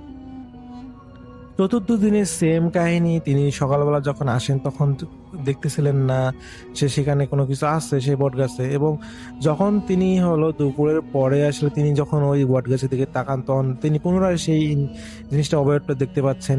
এবং যখন তিনি সেই বট গাছের কাছাকাছি চলে আসেন এবং দেখেন যে সত্যি সেই মেয়েটি সেখানে শুয়ে আছে। আর যেহেতু ওই রাস্তা দিয়ে বেশি মানুষ চলাফেরা করতো না, আর তিনি আসলে কাউকে যে তাকে নিয়ে এসে দেখাবেন এই জিনিসটাও সুযোগ ছিল না। তো তিনি সেই দিন সেই মেয়েটিকে বললেন, আচ্ছা তুমি আমাকে দেখা দিচ্ছ কেন? আমি জানি যে তুমি কোনো মানুষ না, তুমি অন্য কিছু, কিন্তু তুমি আমাকে দেখা দিচ্ছ কেন? আর আমাকে দেখা দেখে তোমার লাভটা কি? কিন্তু সেই মেয়েটি আসলে তাকে সেদিনের মতো একটা ভয়ঙ্কর বিষয় হিসেবে সেই মেয়েটি তাকে দেখে মুচকি মুচকি হাসতেছে, কিন্তু কোনো কিছুই উত্তর দিচ্ছে না। এতে মকবুল সাহেব প্রচুর বিরক্ত হয়ে যান এবং তিনি ভাবেন যে কেন আমার সাথে এরকম করতেছে। তিনি অনেক প্রশ্ন করেন কিন্তু সেই মেয়েটি আসলে কোনো উত্তর দেয়নি। তো সেদিন মকবুল সাহেব বলেন যে দেখো, এটা আমার সাথে ঠিক হচ্ছে না, আমি কিন্তু অনেক বিরক্ত হচ্ছি, তুমি আমাকে আর দেখা দেবে না, আমি যেন আর কালকে থেকে তোমাকে না দেখি।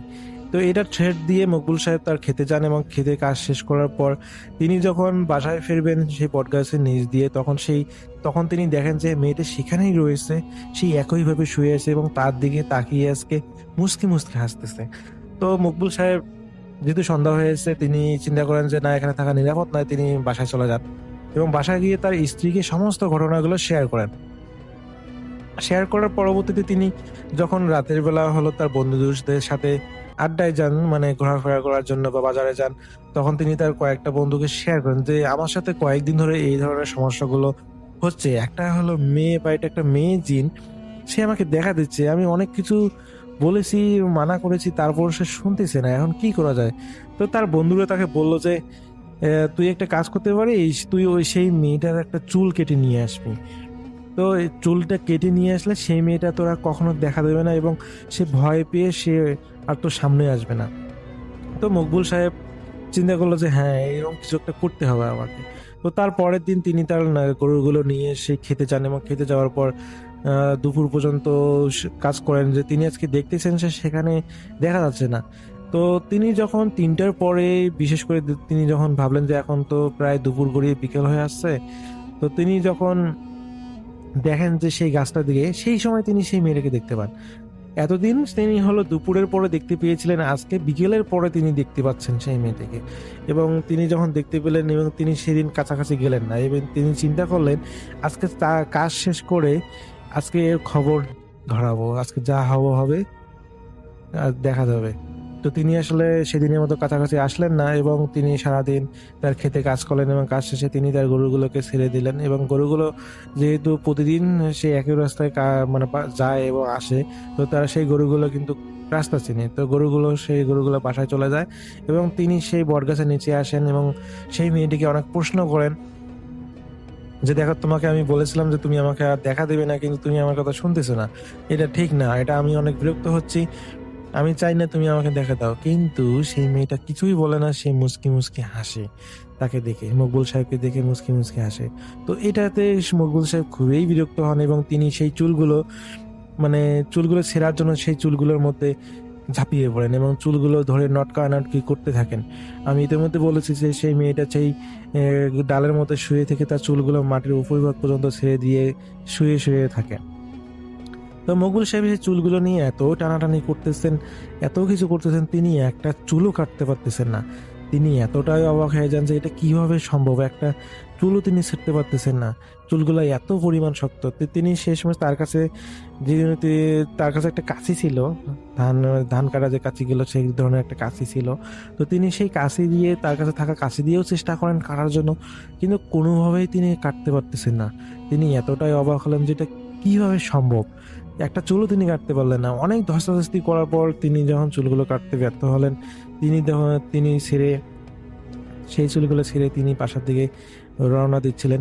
সেই সময় প্রথমবারের মতো সেই মেয়েটি তার উদ্দেশ্যে বলে, এই মকবুল দাঁড়া।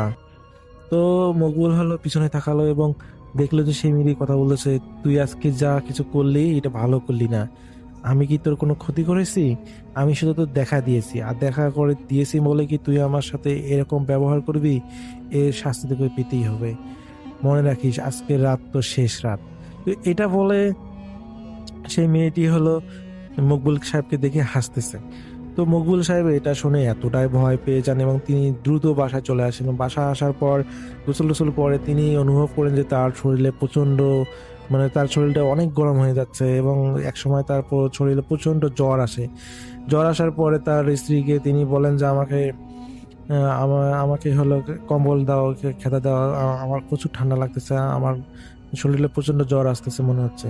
তো তার স্ত্রী দেখেন যে হ্যাঁ, সত্যি সত্যি এরকম কিছু। তো তার স্ত্রী জিজ্ঞেস করলেন যে হঠাৎ করে তোমার আবার জ্বর আসলো কেন? তো তিনি হলো মকবুল সাহেব, তিনি তার স্ত্রীকে ঘটনাটা বললেন, শেয়ার করলেন যে এরকম আজকে করেছি। তো তার স্ত্রী এর মধ্যে তাকে বলেছিল যে সেই মেয়েটা সাথে যেন কোনো কিছু এড়িয়ে চলে। তো মকবুল সাহেব আসলে আজকে ক্ষিপ্ত হয়ে তিনি কাজটা ভুল করে ফেলেছেন এটা বলেন। তো সেদিনের রাতে সারা রাত এত পরিমাণ জ্বর ছিল এবং সেই মকবুল সাহেব আবল তাবল বলেন। তো কিন্তু সকালবেলা হয় মূল সমস্যা, সেই সকালবেলায় মকবুল সাহেব রক্তবমি শুরু করেন এবং রক্তবমি করতে করতে তিনি একসময় এতটাই ক্লান্ত হয়ে যান যে বলার বাইরে। পরবর্তীতে ডাক্তার এসে তার নাভি চেক করেন এবং বলেন যে সময় অনেক পার হয়ে গেছে, আপনারা একটা কবিরাজকে নিয়ে আসেন।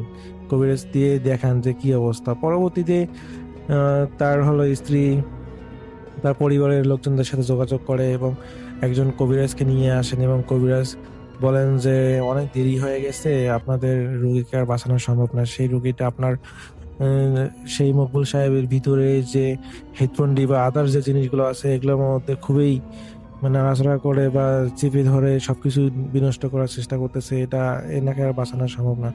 এরকম করে সেই মকবুল সাহেব সেই দুপুরের দিকে মারা যান এবং এটা হলো একটা মর্মান্তিক ঘটনা ঘটে যায়। সেই সেই থেকে সেই এলাকার ওই বট গাছের নিচে আসলে মানুষ যাওয়া বন্ধ করে দেয় এবং পরবর্তীতে সেই বট গাছটার রাস্তাটা সবাই পরিহার করে এবং অন্য একটা নতুন রাস্তা তৈরি করে, সে মানুষ সেই দিক দিয়ে সেই খেতে যায়। কিন্তু সেই বট গাছটা এখনো আছে কিনা আমি জানি না। আমি এই ঘটনাটা অনেক আগে শুনেছিলাম, ভাবলাম যে আপনাদের কাছে শেয়ার করি। আমি জানি না ঘটনাটা আপনাদের কাছে কতটুকু ভৌতিক মনে হয়েছে। তো এই ছিল আমার ঘটনা। সবাই ভালো থাকবেন, সুস্থ থাকবেন এই প্রত্যাশায়। আল্লাহ হাফেজ। আরও একটা ঘটনায় চলে যাব আমরা, এবং এই ঘটনাটা একটা অডিও ক্লিপ। চলুন শুনে আসি অডিও ক্লিপটি। আশা করছি এই অডিও ক্লিপটিও আপনাদেরকে অনেক অনেক আনন্দ দেবে। চলুন শুনে আসি। আসসালামু আলাইকুম রাসেল ভাইয়া, আশা করি ভালো আছেন। আমি আজকে যে স্টোরিটা শেয়ার করব এটা আমার একটা ফ্রেন্ডের কাছ থেকে শোনা। ফ্রেন্ডের নাম হলো আকিব। তো আকিবের এলাকায় এক দম্পতি ছিল। সেই দম্পতির সাথে ঘটে যাওয়া একটি ঘটনা। সেই দম্পতি অনেকদিন কোনো বাসা খুঁজে খুঁজে পাচ্ছিল না। হঠাৎ করে তারা গাজীপুরের দিকে একটি বাসা পায়। সেই বাসাটা ছিল একেবারে রাস্তার ধারে, একেবারে রোড সাইডে একটা বারান্দা ছিল। তো সেখানে হচ্ছে তারা ওঠে যথারীতি, তাদের নতুন বাসায় শিফট করার পরে তার হাজবেন্ডের কোনো একটা কারণে 7 দিনের জন্য ঢাকার মানে গাজীপুরের বাইরে যাওয়া লাগে। এরপরে রাসেল ভাইয়া যখন হচ্ছে তার হাজবেন্ড বাড়ি থেকে চলে যায়, তখন হচ্ছে তার ওয়াইফকে একা রেখে যায় এবং বলে যে কোনো যদি সমস্যা হয় প্রতিবেশীরা আছে, প্রতিবেশীদের সাথে শেয়ার করবা, কিংবা কোনো সমস্যা হলে তাদের কাছে যাবা, তারা হেল্প করবে তোমাকে। তো রাসেল ভাইয়া একদিন তার ওয়াইফ, মানে সবকিছু ঠিকঠাক ছিল, একদিন হচ্ছে তার ওয়াইফ ঠিক দেখে যে তার বাসার বাইরে অর্থাৎ ওই রোডের ধারে একটা সাদা বিড়াল হেঁটে যাচ্ছে। তো সে সেই বিড়ালটাকে আদর করার পরে সে বাসায় এসে রান্না বান্না করে সে শুয়ে পড়ে। এরপরে রাসেল ভাইয়া হঠাৎ করে বারান্দা থেকে আওয়াজ পায় যে মানে ম্যাও করে একটা আওয়াজ, খুব করুণ শব্দ, এবং মানে কোন একটা কাচের কিছু ভেঙে যাওয়ার একটা শব্দ পায়। এরপরে সে দৌড়ে সেই বারান্দায় চলে যায় যে কি হয়েছে সেটা দেখার জন্য। এরপরে রাসেল ভাই যেয়ে দেখতে পারে সেই বিড়ালটার গলা পুরো আলাদা করা এবং মানে কি বলবো চারিদিকে রক্তে ভাসা, এবং রাসেল ভাই একটা কাচের জার কিংবা কাচের বোতল বলা যেতে পারে, সেটা হচ্ছে ওই বিড়ালের মৃতদেহের ওইখানে পড়ে আছে ভাঙা অবস্থায়। এরপরে রাসেল ভাই মোটামুটি সবকিছু স্বাভাবিক ছিল, কিন্তু তার ওয়াইফ কিছু জিনিস নোটিস করে। প্রত্যেকদিন রাত্রেবেলা কেউ হয়তো হঠাৎ করে কিচেনে কাজ করছে কিংবা এই টাইপের সাউন্ড পাচ্ছে, কিংবা কেউ ওয়াশরুমে যাচ্ছে, ওয়াশরুমে যে ট্যাপ ছেড়ে দিচ্ছে, কিংবা কেউ অন্য রুমে সাউন্ড করছে, আবার মাঝে মাঝে বাচ্চার আওয়াজ, বিভিন্ন ধরনের সাউন্ড সে শুনতে পেত। প্রথম দিকে রাসেল ভাই সে মনে করতো যে সে বিভিন্ন ধরনের ভূতের স্টোরি পড়ে কিংবা এই টাইপের অনেক কিছু সে অবজার্ভ করে, যার কারণে মানে হয়তো বা এই টাইপের কোনো হ্যালুসিনেশন কিংবা এই টাইপের কোনো সমস্যা হতে পারে তার সাথে। কিন্তু রাসেল ভাই একদিন সে কোনো একটা কারণে ওই যখন সাউন্ডটা পায় সে সাহস করে রান্নাঘরে যায়। রান্নাঘরে গিয়ে দেখতে পারে রাসেল ভাই কোনো একটা ছায়া মূর্তি ঠিক তার মানে বারান্দার দিকে দৌড় দেওয়ার পরে এটা দেখে সে মনে করে যে আচ্ছা মানে কিছু হয়তো সমস্যা হচ্ছে, সে একটু ভয় পেয়ে যায়। এরপরে সে হাত মুখ ধুয়ে তার বিছনায় শুয়ে পড়ে। এরপরে রাসেল ভাই পরের দিন সকালবেলা উঠে সে আয়নার সামনে বসে চুল আঁচড়াচ্ছিল। তখন রাসেল ভাই ঠিক তার আয়নার পেছন সাইডে ছিল তার জানালা, এবং জানালা দিয়ে দেখতে পারে কোনো একজন মানুষ, মানে ওই ছায়া মূর্তিটা আর কি, ওইটা তখন হচ্ছে বোঝা যাচ্ছে যে মানে কোনো একটা মানুষের মতো আকার, সে উকি দিচ্ছে। এটা দেখে রাসেল ভাই সে পেছনে ঘোরে এবং দেখতে পায় যে সে ছায়ামূর্তিটা, মানে সে স্পষ্ট দেখতে পাচ্ছে যে সে ছায়ামূর্তিটা জানলা থেকে উকি দিয়ে আবার সরে গেল। তো রাসেল ভাই এরপরে সে জানলা টানলা আটকিয়ে তার প্রতিবেশীদের বাসায় চলে যায়, যে বলতে থাকে যে আমি বিভিন্ন সমস্যার মধ্যে আছি। তো তখন হচ্ছে প্রতিবেশীরা এই সমস্যাগুলো শুনে বলে আচ্ছা সমস্যা নেই, এরপরে যদি তুমি কখনো কোনো কিছু অনুভব করো আমাদেরকে একটু জানাবে, আমরা তাহলে থাকবো। এরপরে রাসেল ভাই তার একজন প্রতিবেশী, মানে তার ফ্রেন্ড বলতে পারেন, সে তার বাড়িতে এসে থাকা শুরু করে। এখন রাসেল ভাই পাশের রুমটাতে সেই মানুষটি ছিল, এবং সেই যে যার সাথে ঘটনাগুলো ঘটছে সে একটি রুমে শুয়েছিল। রাসেল ভাই ঠিক যখন শুয়েছিল সে দেখতে পারে রাত্রেবেলা সে তার মাথার উপরে অর্থাৎ একদম ঠিক বরাবর উপর দিকে সে ছায়ামূর্তিটা গলায় দড়ি দিয়ে ফ্যানের সাথে ঝুলছে। এবং রাসেল ভাই এটা দেখার পরে সে এতটা ভয় পেয়ে যায়, সে দৌড়ে সে আরেকজনের কাছে চলে যায় যে তার পাশের রুমে ছিল। তার কাছে যাওয়ার পরে সে বলতে থাকে যে মানে এরকম এরকম কিছু হচ্ছে আমার সাথে, আমি ওই রুমে শুতে পারছি না, আমি কি করব আমি জানি না বলে রাসেল ভাই সে তার জ্ঞান হারায়। এরপরে তাকে সকালবেলা সবাই তাকে উদ্ধার করে এবং সেই যে আপুটি ছিল তার সাথে সে তার মাথায় পানি টানি দিয়ে সবকিছু ঠান্ডা করে সবকিছু বলে সবাইকে। আর ঠিক এর মাঝে রাসেল ভাই হঠাৎ তার হাজবেন্ড চলে আসে তার বাসায়। আসার পরে সে ফার্স্টেই করে কি, তার যে হুজুর আছে সে এলাকায় এবং বড় মসজিদটা আছে সেই হুজুরের কাছে যায় এবং হুজুরের কাছে শোনে যে হুজুর এই বাড়িতে এমন কি আছে, আপনি একটু আমার সাথে চলেন। তো সাথে যাওয়ার পরে হুজুরও সাথে আসে। আসার পরে বললো যে এই বাড়িতে একজন লোক থাকতো, যেহেতু এই বাড়ির আসল মালিক তারা বিদেশে অবস্থানরত আছেন, তো এবং কেয়ারটেকার এটা দেখাশোনা করে। সো সেই বাড়িতে একজন লোক হঠাৎ করে উঠেছিল। সে লোকটা একাই থাকতো ঘরে, দাড়িওয়ালা, এবং সে বিভিন্ন ধরনের রিচুয়ালস কিংবা এই টাইপের জিনিসগুলো সে পালন করতো, কিংবা ব্ল্যাক ম্যাজিক কিংবা জিন হাজির, আত্মা হাজির, এই টাইপের কাজগুলো সে করে থাকতো সাধারণত। তো সেই ওয়াইফ, যে লোকটার ওয়াইফকে জিজ্ঞেস করে যে আপনি কি কিছু এরকম কোনো অস্বাভাবিক কি হয়েছিল আপনার সাথে, শুরু থেকে একদম বলেন। তো সে একবারে ওই যে বিড়ালের স্টোরি থেকে শুরু করে সে সবকিছু বললো। বলার পরে সে হুজুরটা বলে যে এই বাড়িতে এখনো একটা বদ জিনের আছর আছে। সেটা সেই লোকটা হয়তো একটা কোনো জিন বন্দি করেছিল। সেই বন্দি করার পরে যখন সে বিড়ালটা কোনো মতে হয়তো ওই জারটাকে ভেঙে ফেলে এবং সে জিনটা যখন মুক্তি পায়, সে প্রথমে সেই বিড়ালটার রক্ত পান করে কিংবা এই টাইপের বিড়ালটাকে আগে মেরে ফেলে। এরপরে রাসেল ভাই মানে বিভিন্ন ধরনের সমস্যা কিংবা ওই মহিলাটার উপরে বিভিন্ন আক্রমণ করারও হয়তো বা ট্রাই করেছিল সেই জিনটা। এবং হুজুর পরে ঘর বন্ধ টন্ধ করে দিয়ে যায়। ঘর বন্ধ করার পরে বলে যে এই জিনটাকে এখান থেকে হয়তো বা সরানো যাবে না, কেননা এই জিনের সাথে অনেক কিছুই হয়তো অনেক অত্যাচার করা হয়েছে এই জিনটার উপরে এবং এই জিনটা অনেক শক্তিশালী। তো তাকে বলা হয় যে আপনি তাহলে বাসাটা চেঞ্জ করে ফেলেন, এটা সবচেয়ে ভালো বুদ্ধি। এরপরে রাসেল ভাই তারা যত দ্রুত সম্ভব সে বাসা থেকে সরে যায় এবং সে বাসাটা এখনো রাসেল ভাই গাজীপুরে এখন পর্যন্ত তালাবদ্ধই আছে। সে বাসাটাতে এখনো কেউ উঠতে পারেনি। আরও একটা ঘটনায় চলে যাব আমরা, এবং এই ঘটনাটা একটা অডিও ক্লিপ। চলুন শুনে আসি অডিও ক্লিপটি। আশা করছি এই অডিও ক্লিপটিও আপনাদেরকে অনেক অনেক আনন্দ দেবে। চলুন শুনে আসি। আসসালামু আলাইকুম, আমি শামীম মিয়া।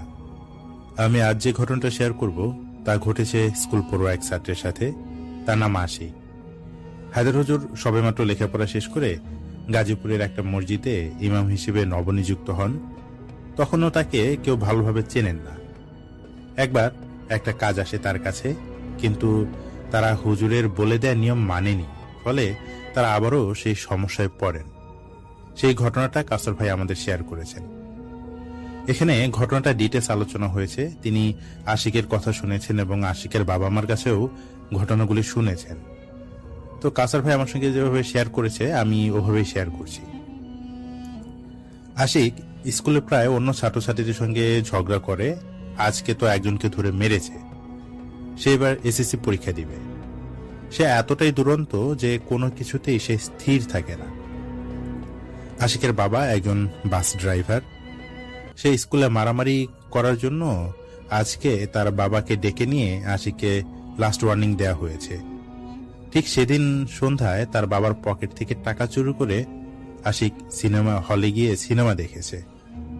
যখন বাসায় ফিরল তখন আশিককে প্রচন্ডভাবে মারা হয়। তার বাবা তাকে চেয়ারে বেঁধেও মারেন।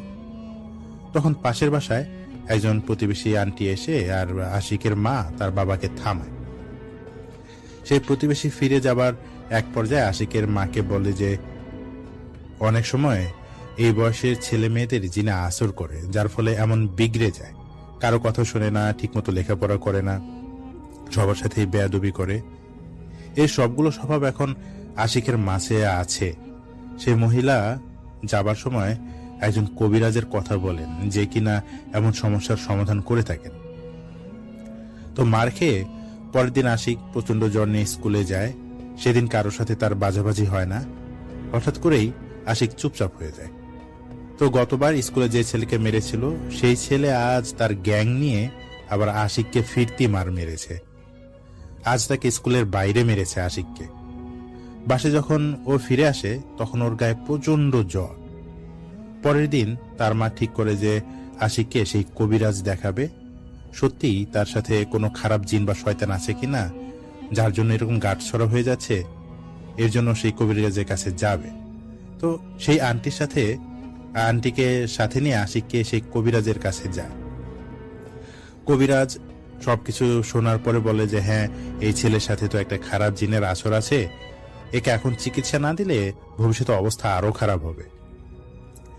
সেদিন আশিককে কিছু ঝাড়ফু দিয়ে তাবিজ দিয়ে দেয় আর বলে 14 দিন পর আবার আসতে হবে।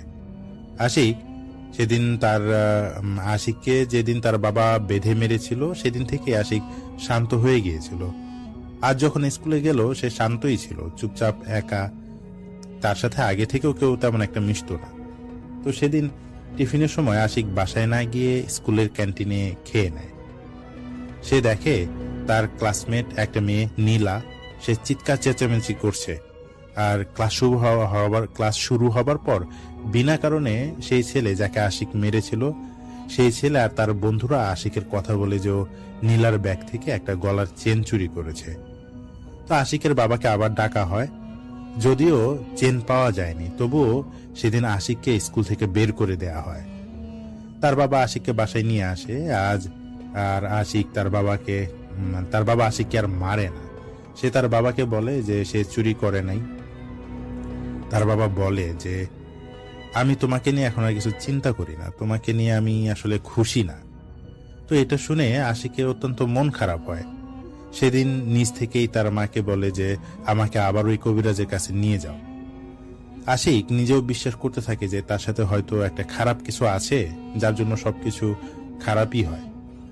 তো পরের দিন ঠিক একই সময়ে আশিককে আবার সেই কবিরাজের কাছে নিয়ে যাওয়া হয়। কবিরাজ এবার বলেন যে আশিককে সেই খারাপ জিন কবজা করে ফেলেছে। তাকে ঠিক করতে হলে এখানে কবিরাজের এখানে 7 দিন রেখে যেতে হবে। আজ আশিককে একটা পিঁড়ির উপর বসানো হয়। তাকে সামনে বসে মাটির একটা বাসনে ধূপ জ্বালানো হয়। কিছুক্ষণ পর সেখানে শুকনো মরিচ পুড়িয়ে আশিকের নাকে ধরা হলে সে আর ঠিকমতো নিঃশ্বাস নিতে পারছিল না। তখন কবিরাজ তাকে একটা কাঠের চালা দিয়ে পিটাতে শুরু করে আর বলে যে আশিকের শরীর থেকে এই জিনটাকে চলে যেতে। তো এক পর্যায়ে আশিক অজ্ঞান হয়ে যায়। কবিরাজ বলেন যে আশিকের জিন ছেড়ে দিবে, এখানে রেখে যেতে হবে। তার মা প্রথমে রাজি হন না, পরে সাথে যে আন্টি ছিল তার অনুরোধে এখানে রেখে যেতে রাজি হন।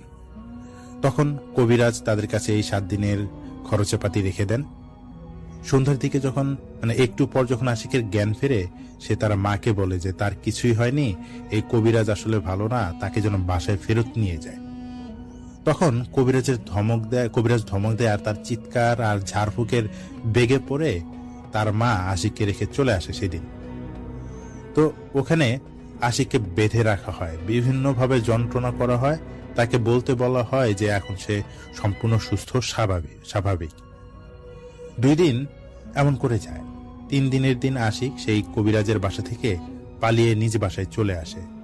সে বলে তার সাথে কি কি হয়েছে।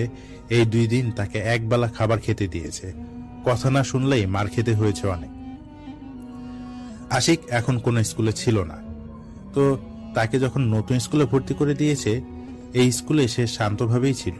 লক্ষণীয় ব্যাপার হলো সে ছাত্র হিসেবেও দিন দিন ভালো করছে।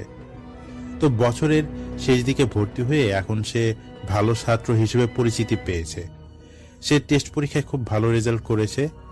যখন এসএসসি পরীক্ষা খুব কাছে চলে আসলো, রেজিস্ট্রেশন করা হয়ে গেছে, তখন থেকে তার লেখাপড়ায় কিছুটা ভাটা পড়তে থাকে। সে ঠিক মতো পড়তে বসতো না, রাতের বেলায় ঘরের বাইরে গিয়ে বসে থাকে। আশিকের বাসাটা শহর থেকে অনেকটা দূরে।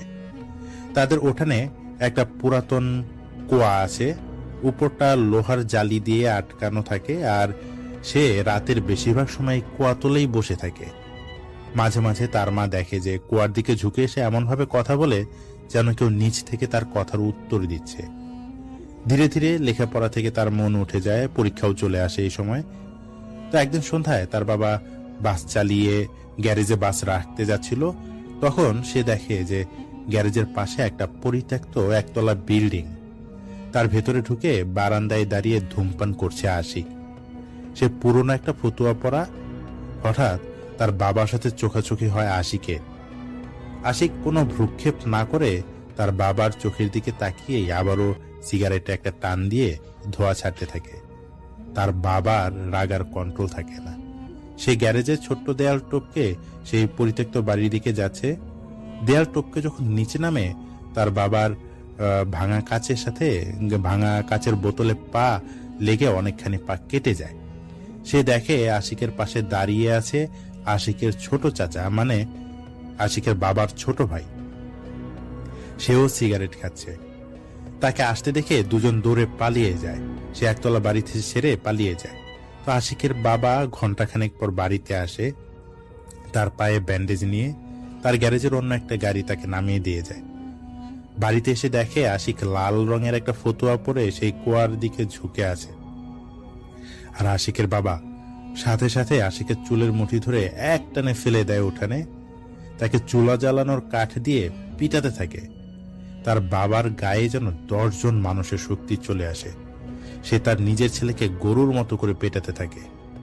এদিকে তার ছেলের হাত পা ফেটে রক্ত পড়তে থাকে। আশিকের মা চেষ্টা করে থামাতে, কিন্তু পারে না। একসময় তার বাবা বলে ওঠে, আলাল কই? তো এই আলাল হচ্ছে আশিকের বাবার ছোট ভাই। যে সে বলে, এই আলাল আমার ছেলেকে নেশাখোর বানাচ্ছে, নিজে নেশা করে, এখন আমার ছেলেকে নেশাখোর বানাচ্ছে।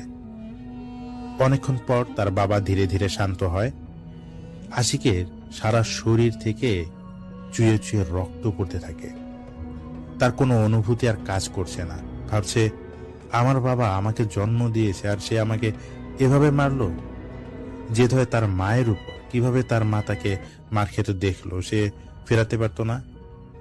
তার বাবা ঘরে চলে যায়। রাতে ভাত খাবার সময় আশিককে ডাকা হয়। তার শরীরে প্রচন্ড জ্বর, সে খাবে না।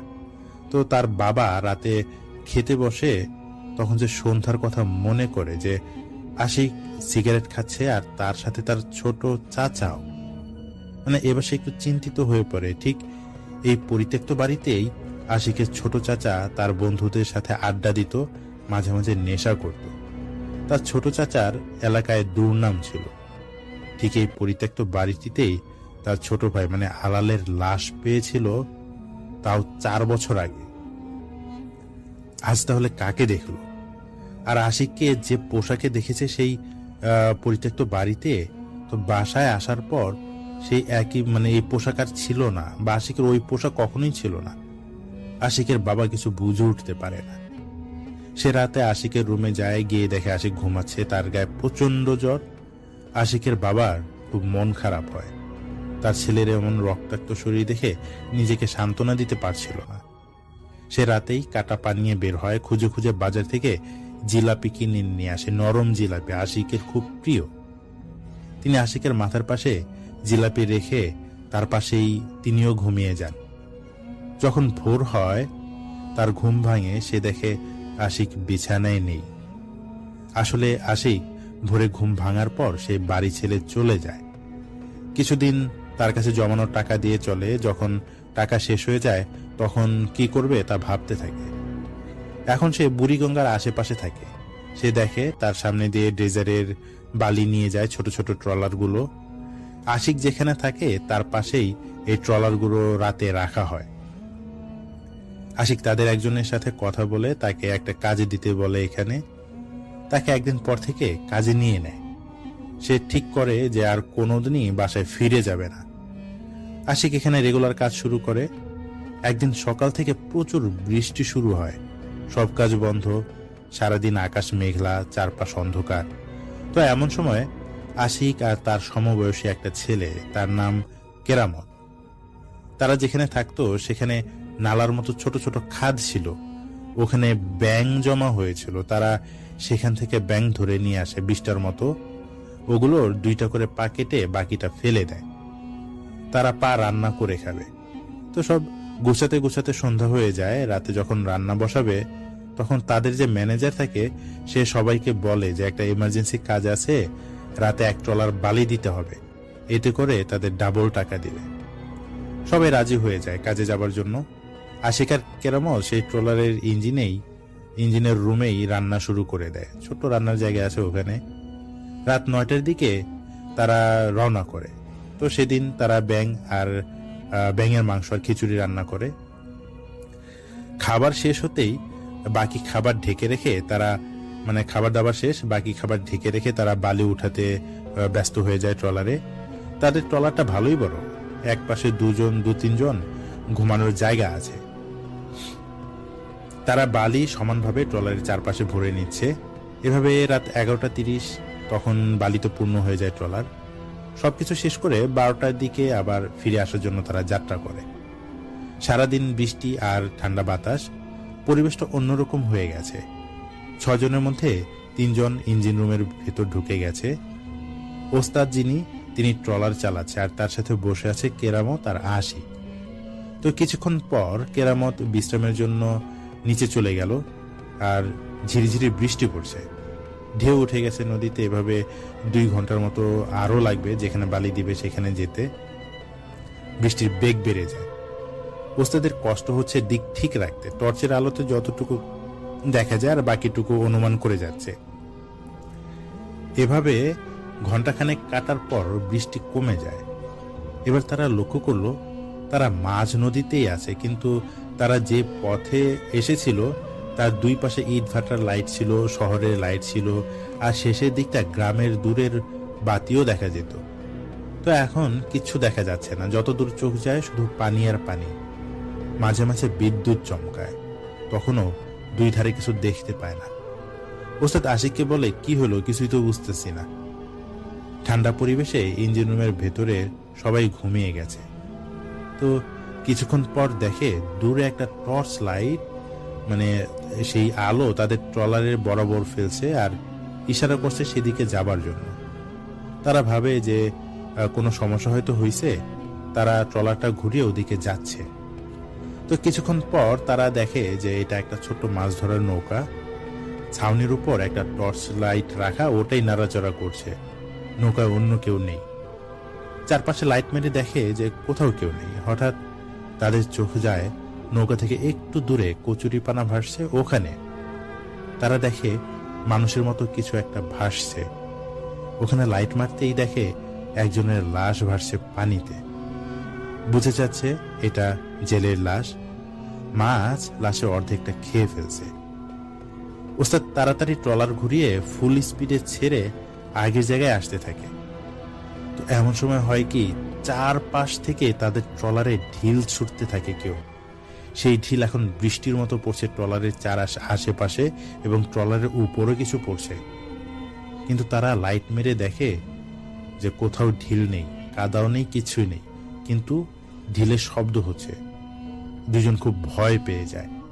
ট্রলার কোথায় যাচ্ছে তারা কেউ জানে না। তো এক সময় ওস্তাদ বুঝতে পারে তারা চাঁদপুর মোহনার কাছাকাছি চলে এসেছে। কি করবে বুঝতে পারে না। পরক্ষণেই ওস্তাদ আবারও দিক ভুলে যায়। এবার তারা কেমন যেন ঘোরের মাঝে চলে যায়। তারা যখন বুঝতে পারে যে এটা চাঁদপুর মোহনার আশেপাশে হবে, তখন তারা দেখে একজন বৃদ্ধ লোক পানিতে ভেসে আছে। যেখানে গভীর পানি সেখানে সেই বৃদ্ধ মাথায় জটা, সে দাঁড়িয়ে আছে। ওস্তাদ আর আশিকের সঙ্গে চোখাচোখি হয় সেই বৃদ্ধের। তার হাতে একটা ছোট্ট বাচ্চার লাশ কাফনে মোড়ানো।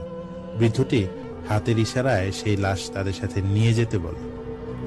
আশিক বলে, ওস্তাদ যায়েন না, তাড়াতাড়ি ট্রলার ঘোরান। তারা উল্টা ঘুরে আবার আসতে থাকে। কিছুক্ষণ আসার পর ওস্তাদ আশিককে বলে যে ভয় পাইছে কিনা। আশিক কিছু বলে না।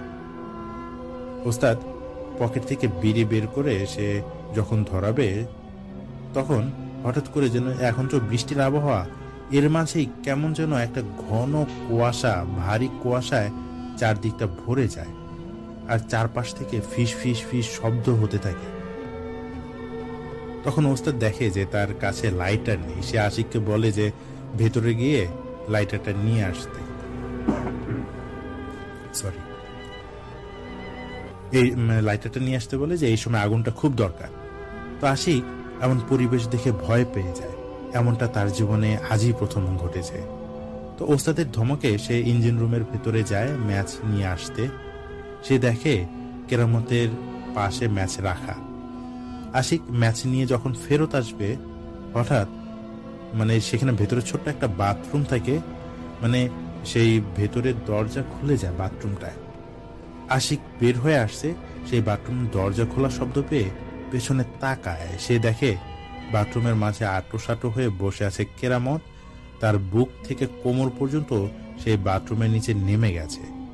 আর তার মাথার পেছনে ঠিক আরেকটা তারই মতো মাথা ভেসে আছে, যার শরীর নেই। চোখ খোলা অবস্থায় বিভৎস একটা ভেঙচি কাটে আশিককে দেখে। আশিক আল্লাহ গো বলে একটা চিৎকার দিয়ে উপরে চলে আসে। সে কাঁপতে কাঁপতে এই ঘটনা তার ওস্তাদকে বলে। ওস্তাদ কি বলবে বুঝতে পারে না। ওস্তাদ একটা বিড়ি ধরিয়ে খেতে থাকে। এভাবে একটার পর একটা বিড়ি ধরাচ্ছে। তিনি সেদিন বিড়িও কম নিয়ে এসেছিল। তো এমন সময় ইঞ্জিন রুমের ভেতর থেকে বিকট চিৎকার চেঁচামেচি আসতে থাকে। ওস্তাদ আশিককে বলে যে গিয়ে দেখতে কি হচ্ছে ভিতরে। আশিক এবার অস্বীকার করে, ভিতরে যাবে না। তখন ট্রলারের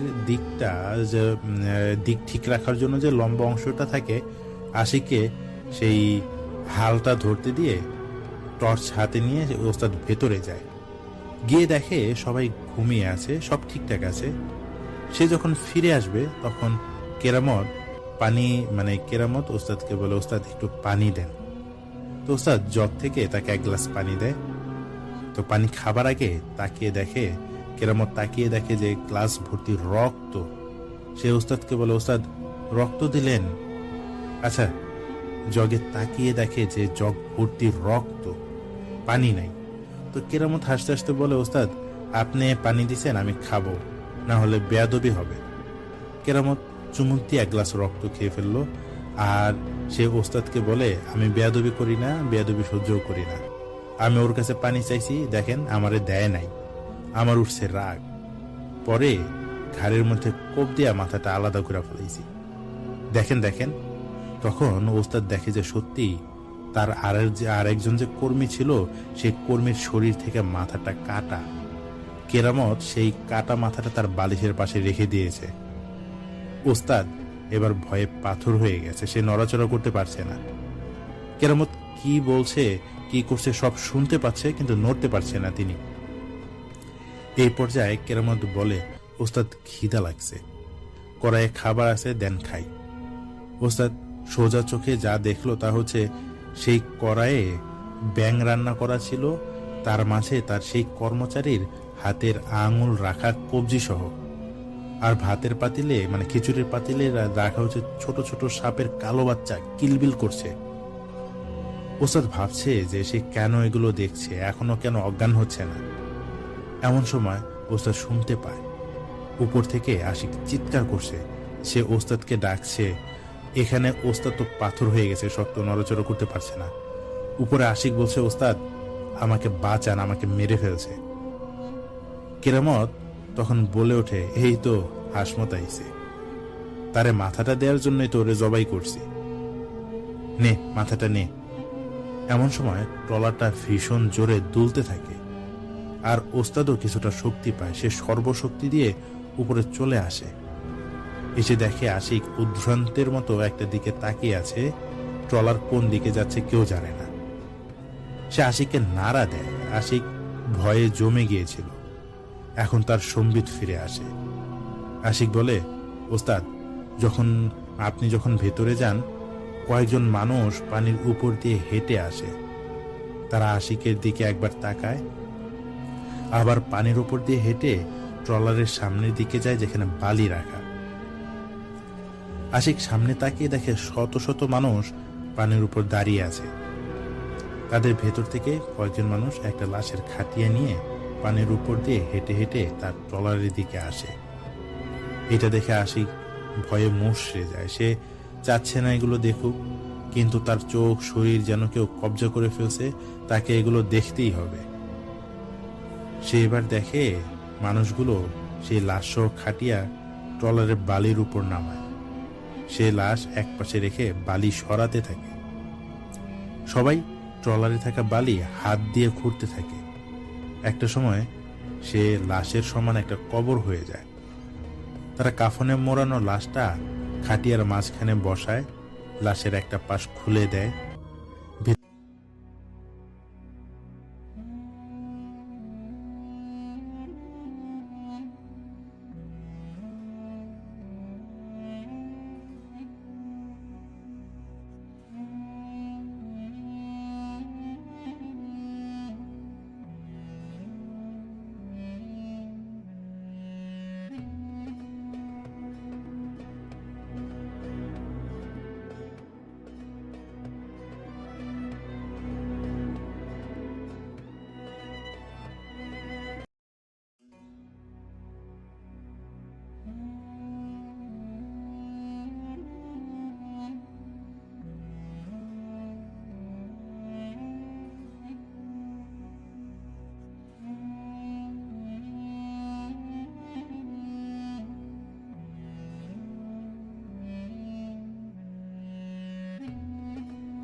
তাদেরকে নিচে নিয়ে আসে।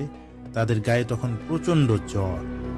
তো সেদিন সাধারণ ট্রিটমেন্ট নিয়ে তারা ঢাকার দিকে রওনা করে দুপুর 12টার দিকে। রাতে কি হয়েছিল তারা অন্য কাউকে কিছু বলে না।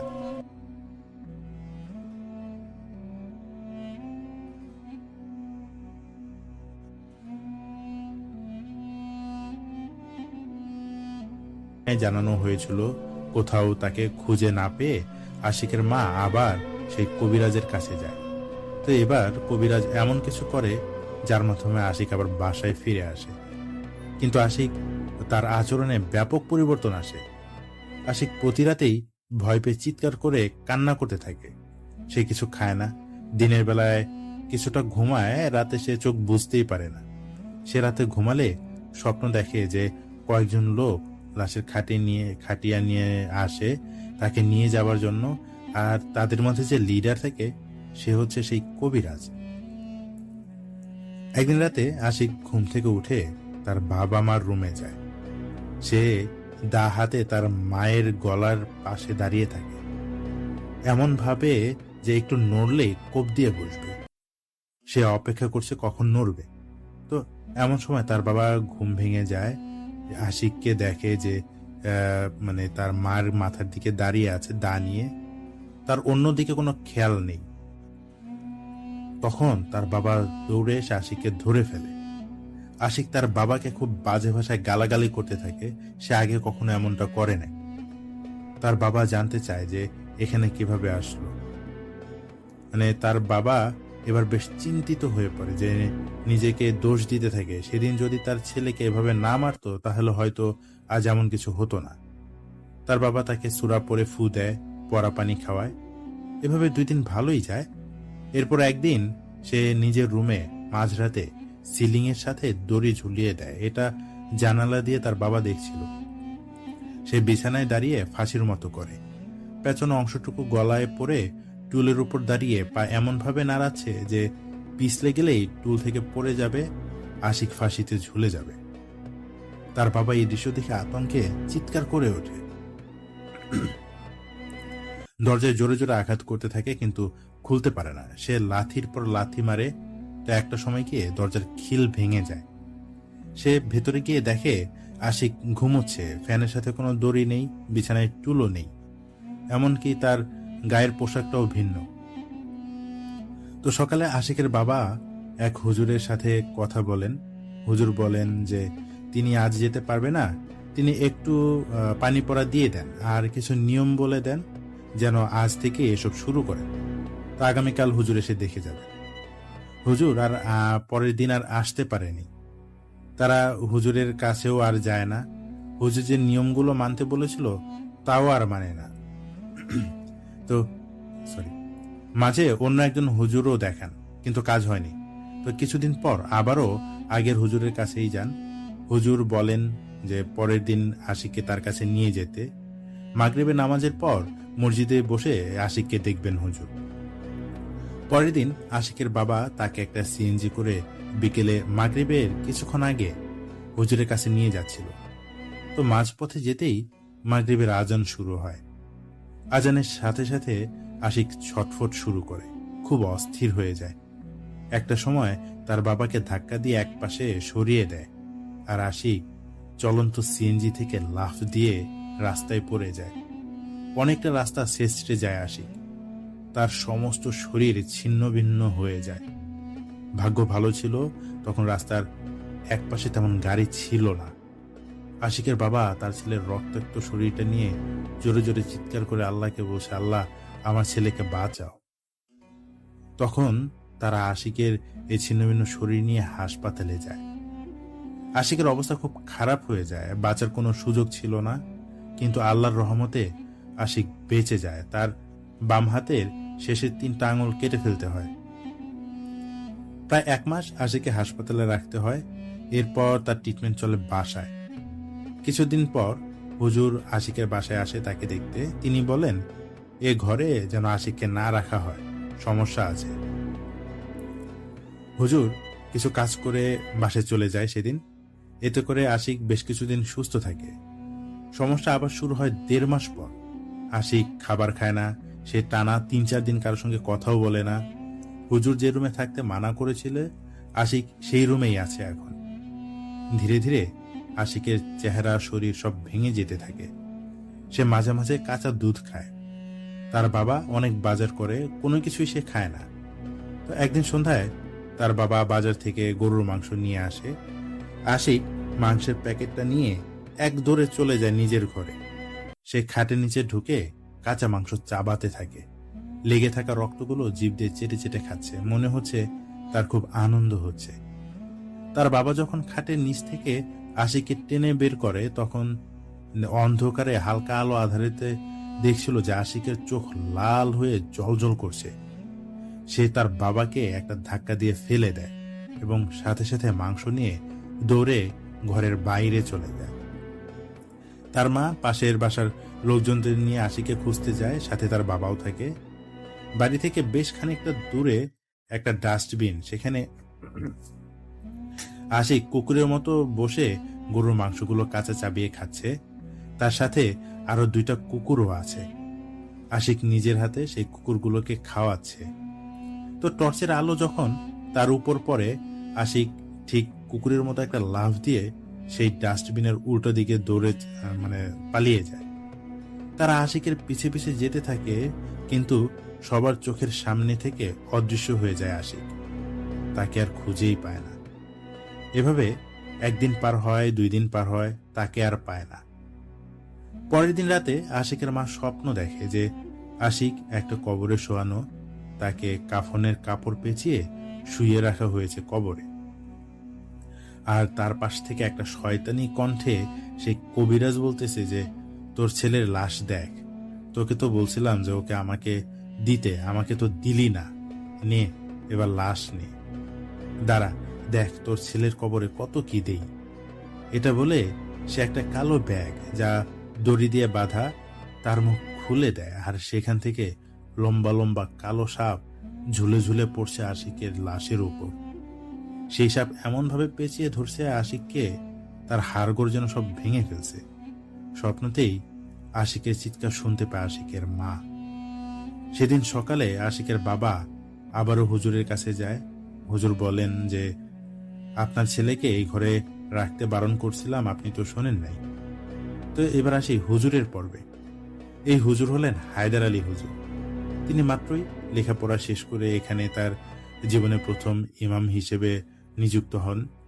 তো কম বয়স আর এলাকায় নতুন বলে তাকে অমনভাবে কেউ চিনতেন না। হুজুর খুব সুন্দর কোরআন পড়তেন। আশিকের বাবা হুজুরকে বিনয়ের সাথে অনুরোধ করেন। তো হুজুর বলেন যে এই কাজটা তিনি করবেন। হুজুর বলেন আজ সন্ধ্যায় তাদের বাসায় যাবেন। তো সন্ধ্যায় হুজুর আসেন। তিনি আশিকের ঘরে ঢোকার পর কেমন যেন একটা গমন ভাব চলে আসে। পুরো ঘরটায় অন্ধকার লাগছে। হুজুর তখন তার বিছানা, বালিশ, খাট সবকিছু উঠিয়ে ফেলেন। তিনি দেখেন আশিকের তোষকের এক পাশে তাবিজ। তোষক কেটে 8টা তাবিজ বের করেন এবং তাবিজগুলো আলাদা চামড়া দিয়ে পেঁচানো। ওখানে আশিকের জামার কাপড় পাওয়া যায়, আশিকের মায়ের কাপড়েরও অংশ পাওয়া যায়। হুজুর আশিকের ঘরের মেঝেতে একটা জায়গায় খুঁড়েন, ওখানেও বেশ কিছু তাবিজ পায়। হুজুর তাবিজগুলো পুড়িয়ে ফেলেন। হুজুর আশিকের বাবাকে বলেন তার মাকে ডেকে নিয়ে আসতে। তিনি তাকে জিজ্ঞেস করেন যে কবিরাজের সাথে যা যা হয়েছে তার সব বলতে। তখন আশিকের মা বলে যে আশিক এমন অস্থির স্বভাবের ছিল যে তাকে একজন কবিরাজ দেখানো হয়। এরপর যখন আবার সে বাসা থেকে পালিয়ে যায়, তাকে ফিরিয়ে নিয়ে আসার জন্য সেই কবিরাজের কাছে তাবিজ নেওয়া হয়। কবিরাজ বলে একটা কাজ করতে, তার ছেলে ফিরে আসলে কবিরাজের কাছে 7 দিন রাখতে বলছিল। তো আশিক ফিরে আসলে তার মা আর তাকে কবিরাজের কাছে যেতে দেয়নি। তখন একদিন কবিরাজ তাকে খবর পাঠায় তাদের বাড়িতে। তিনি এরপরও আশিককে ওখানে দিতে অস্বীকার করেন। তো এরপর একদিন রাতে আশিকের মা সেই কবিরাজকে স্বপ্ন দেখেন। কবিরাজ বলে তার ওয়াদা ভঙ্গ করেছে, যার পরিণাম হবে ভয়ঙ্কর ফল। তো এখন আশিককে তিনি 3 দিন ধরে খুঁজে পাচ্ছে না। তো হুজুর দেরি না করে আশিকের বাবাকে নিয়ে মসজিদে আসেন। সেখানে এশারের নামাজ আদায় করে দুজন একটা বৈঠকে বসেন। তিনি বেশ কিছুক্ষণ পর আশিকের বাবাকে বলেন যে আশিক এখন সেই কবিরাজের তৈরি মোহতে আটকে আছে। তবে এই কবিরাজ কিছু করে নাই, যা করছে এই কবিরাজের বড় ভাই করেছে। তো আশিকের মা যখন আশিককে ফিরে পাবার জন্য তাবিজ কবজ করতে রাজি হয়, তখন সেই কবিরাজ কথার প্যাচে ফেলে আশিককে তার কাছে রাখতে বলে, অর্থাৎ আশিককে শয়তানের কাছে দান করতে বলে। তো এটা আশিকের মা না বুঝেই রাজি হয়ে যায়। এখন তারা আশিককে কবজা করে ফেলেছে। তো হায়দার হুজুর সেই রাতেই কবিরাজের বাসায় যায়, সাথে তার বাবা আরো কয়েকজন মানুষজন নিয়ে যায়। তারা কবিরাজের বাসায় গিয়ে আশিকের কথা জানতে চায় এবং কবিরাজ সরাসরি অস্বীকার করে। চেঁচামেচি শুনে কবিরাজের বড় ভাই আসে। সে মানুষ হিসেবেও খারাপ, কবিরাজ হিসেবে তো আরো খারাপ। সে যখন বাইরে আসে, হুজুর ব্যতীত অন্য যারা ছিল তারা আশিকের বাবাও, তাদের যে একটা জেদ কাজ করছিল, সেই কবিরাজকে দেখে হঠাৎ করেই সেই জেদটা থেমে যায়। শুধু হায়দার হুজুর একাই তর্ক করে যাচ্ছিল সেই কবিরাজের সাথে। কবিরাজ বলে তার ভোগ সে নিয়েছে, এখন আর কিছু করার নেই। এটা বলে কবিরাজ বলেন যে কারো যদি কিছু করার থাকে তাহলে পারলে করুক। হুজুর বলেন আল্লাহ অহংকারের উচিত ফল দিবেন, আল্লাহ শয়তানকে ধ্বংস করবেন। তো হুজুর চলে আসেন। হায়দার হুজুর অজু করে মসজিদে তার রুমে ঢুকেন। তখন আশিকের বাবা মা সবাই অন্য পাশের রুমে বসে আছে। তাদেরকে তাহাজ্জুদের নামাজ পড়ে দোয়া করতে বলেন। এভাবে ফজরের আজান পর্যন্ত হুজুর একাই একটা ঘরে থাকেন। আজান হয়, সবাইকে নিয়ে মসজিদে নামাজ পড়েন। সালাম ফিরিয়েই আশিকের বাবাকে হুজুর বলেন আপনার ছেলে বাসায় চলে আসছে। তাকে গরম পানি দিয়ে গোসল করাবেন, কিছু সূরা বলে দেন, পরে বলেন যে আজ ওকে অল্প করে দুধ আর ভাত খাওয়াবেন। তারা বাসায় গিয়ে সত্যিই দেখে উঠানে আশিক পড়ে আছে, তার গায়ে ভীষণ জ্বর। তাকে গরম পানি দিয়ে গোসল করানো হয়, হায়দার হুজুরের দেয়া পরা পানি খাওয়ানো হয়। কিছু নিয়ম পালনের মাধ্যমে ধীরে ধীরে আশিক সুস্থ হতে থাকে। তো এই ছিল ঘটনা। নিজ সন্তানকে নিজের খেয়াল রাখা উচিত। সে যত কিছুই করুক, তাকে কবিরাজের শরণাপন্ন কখনোই করা উচিত না। ঘটনার জন্য কাউসার ভাইকে অনেক অনেক ধন্যবাদ।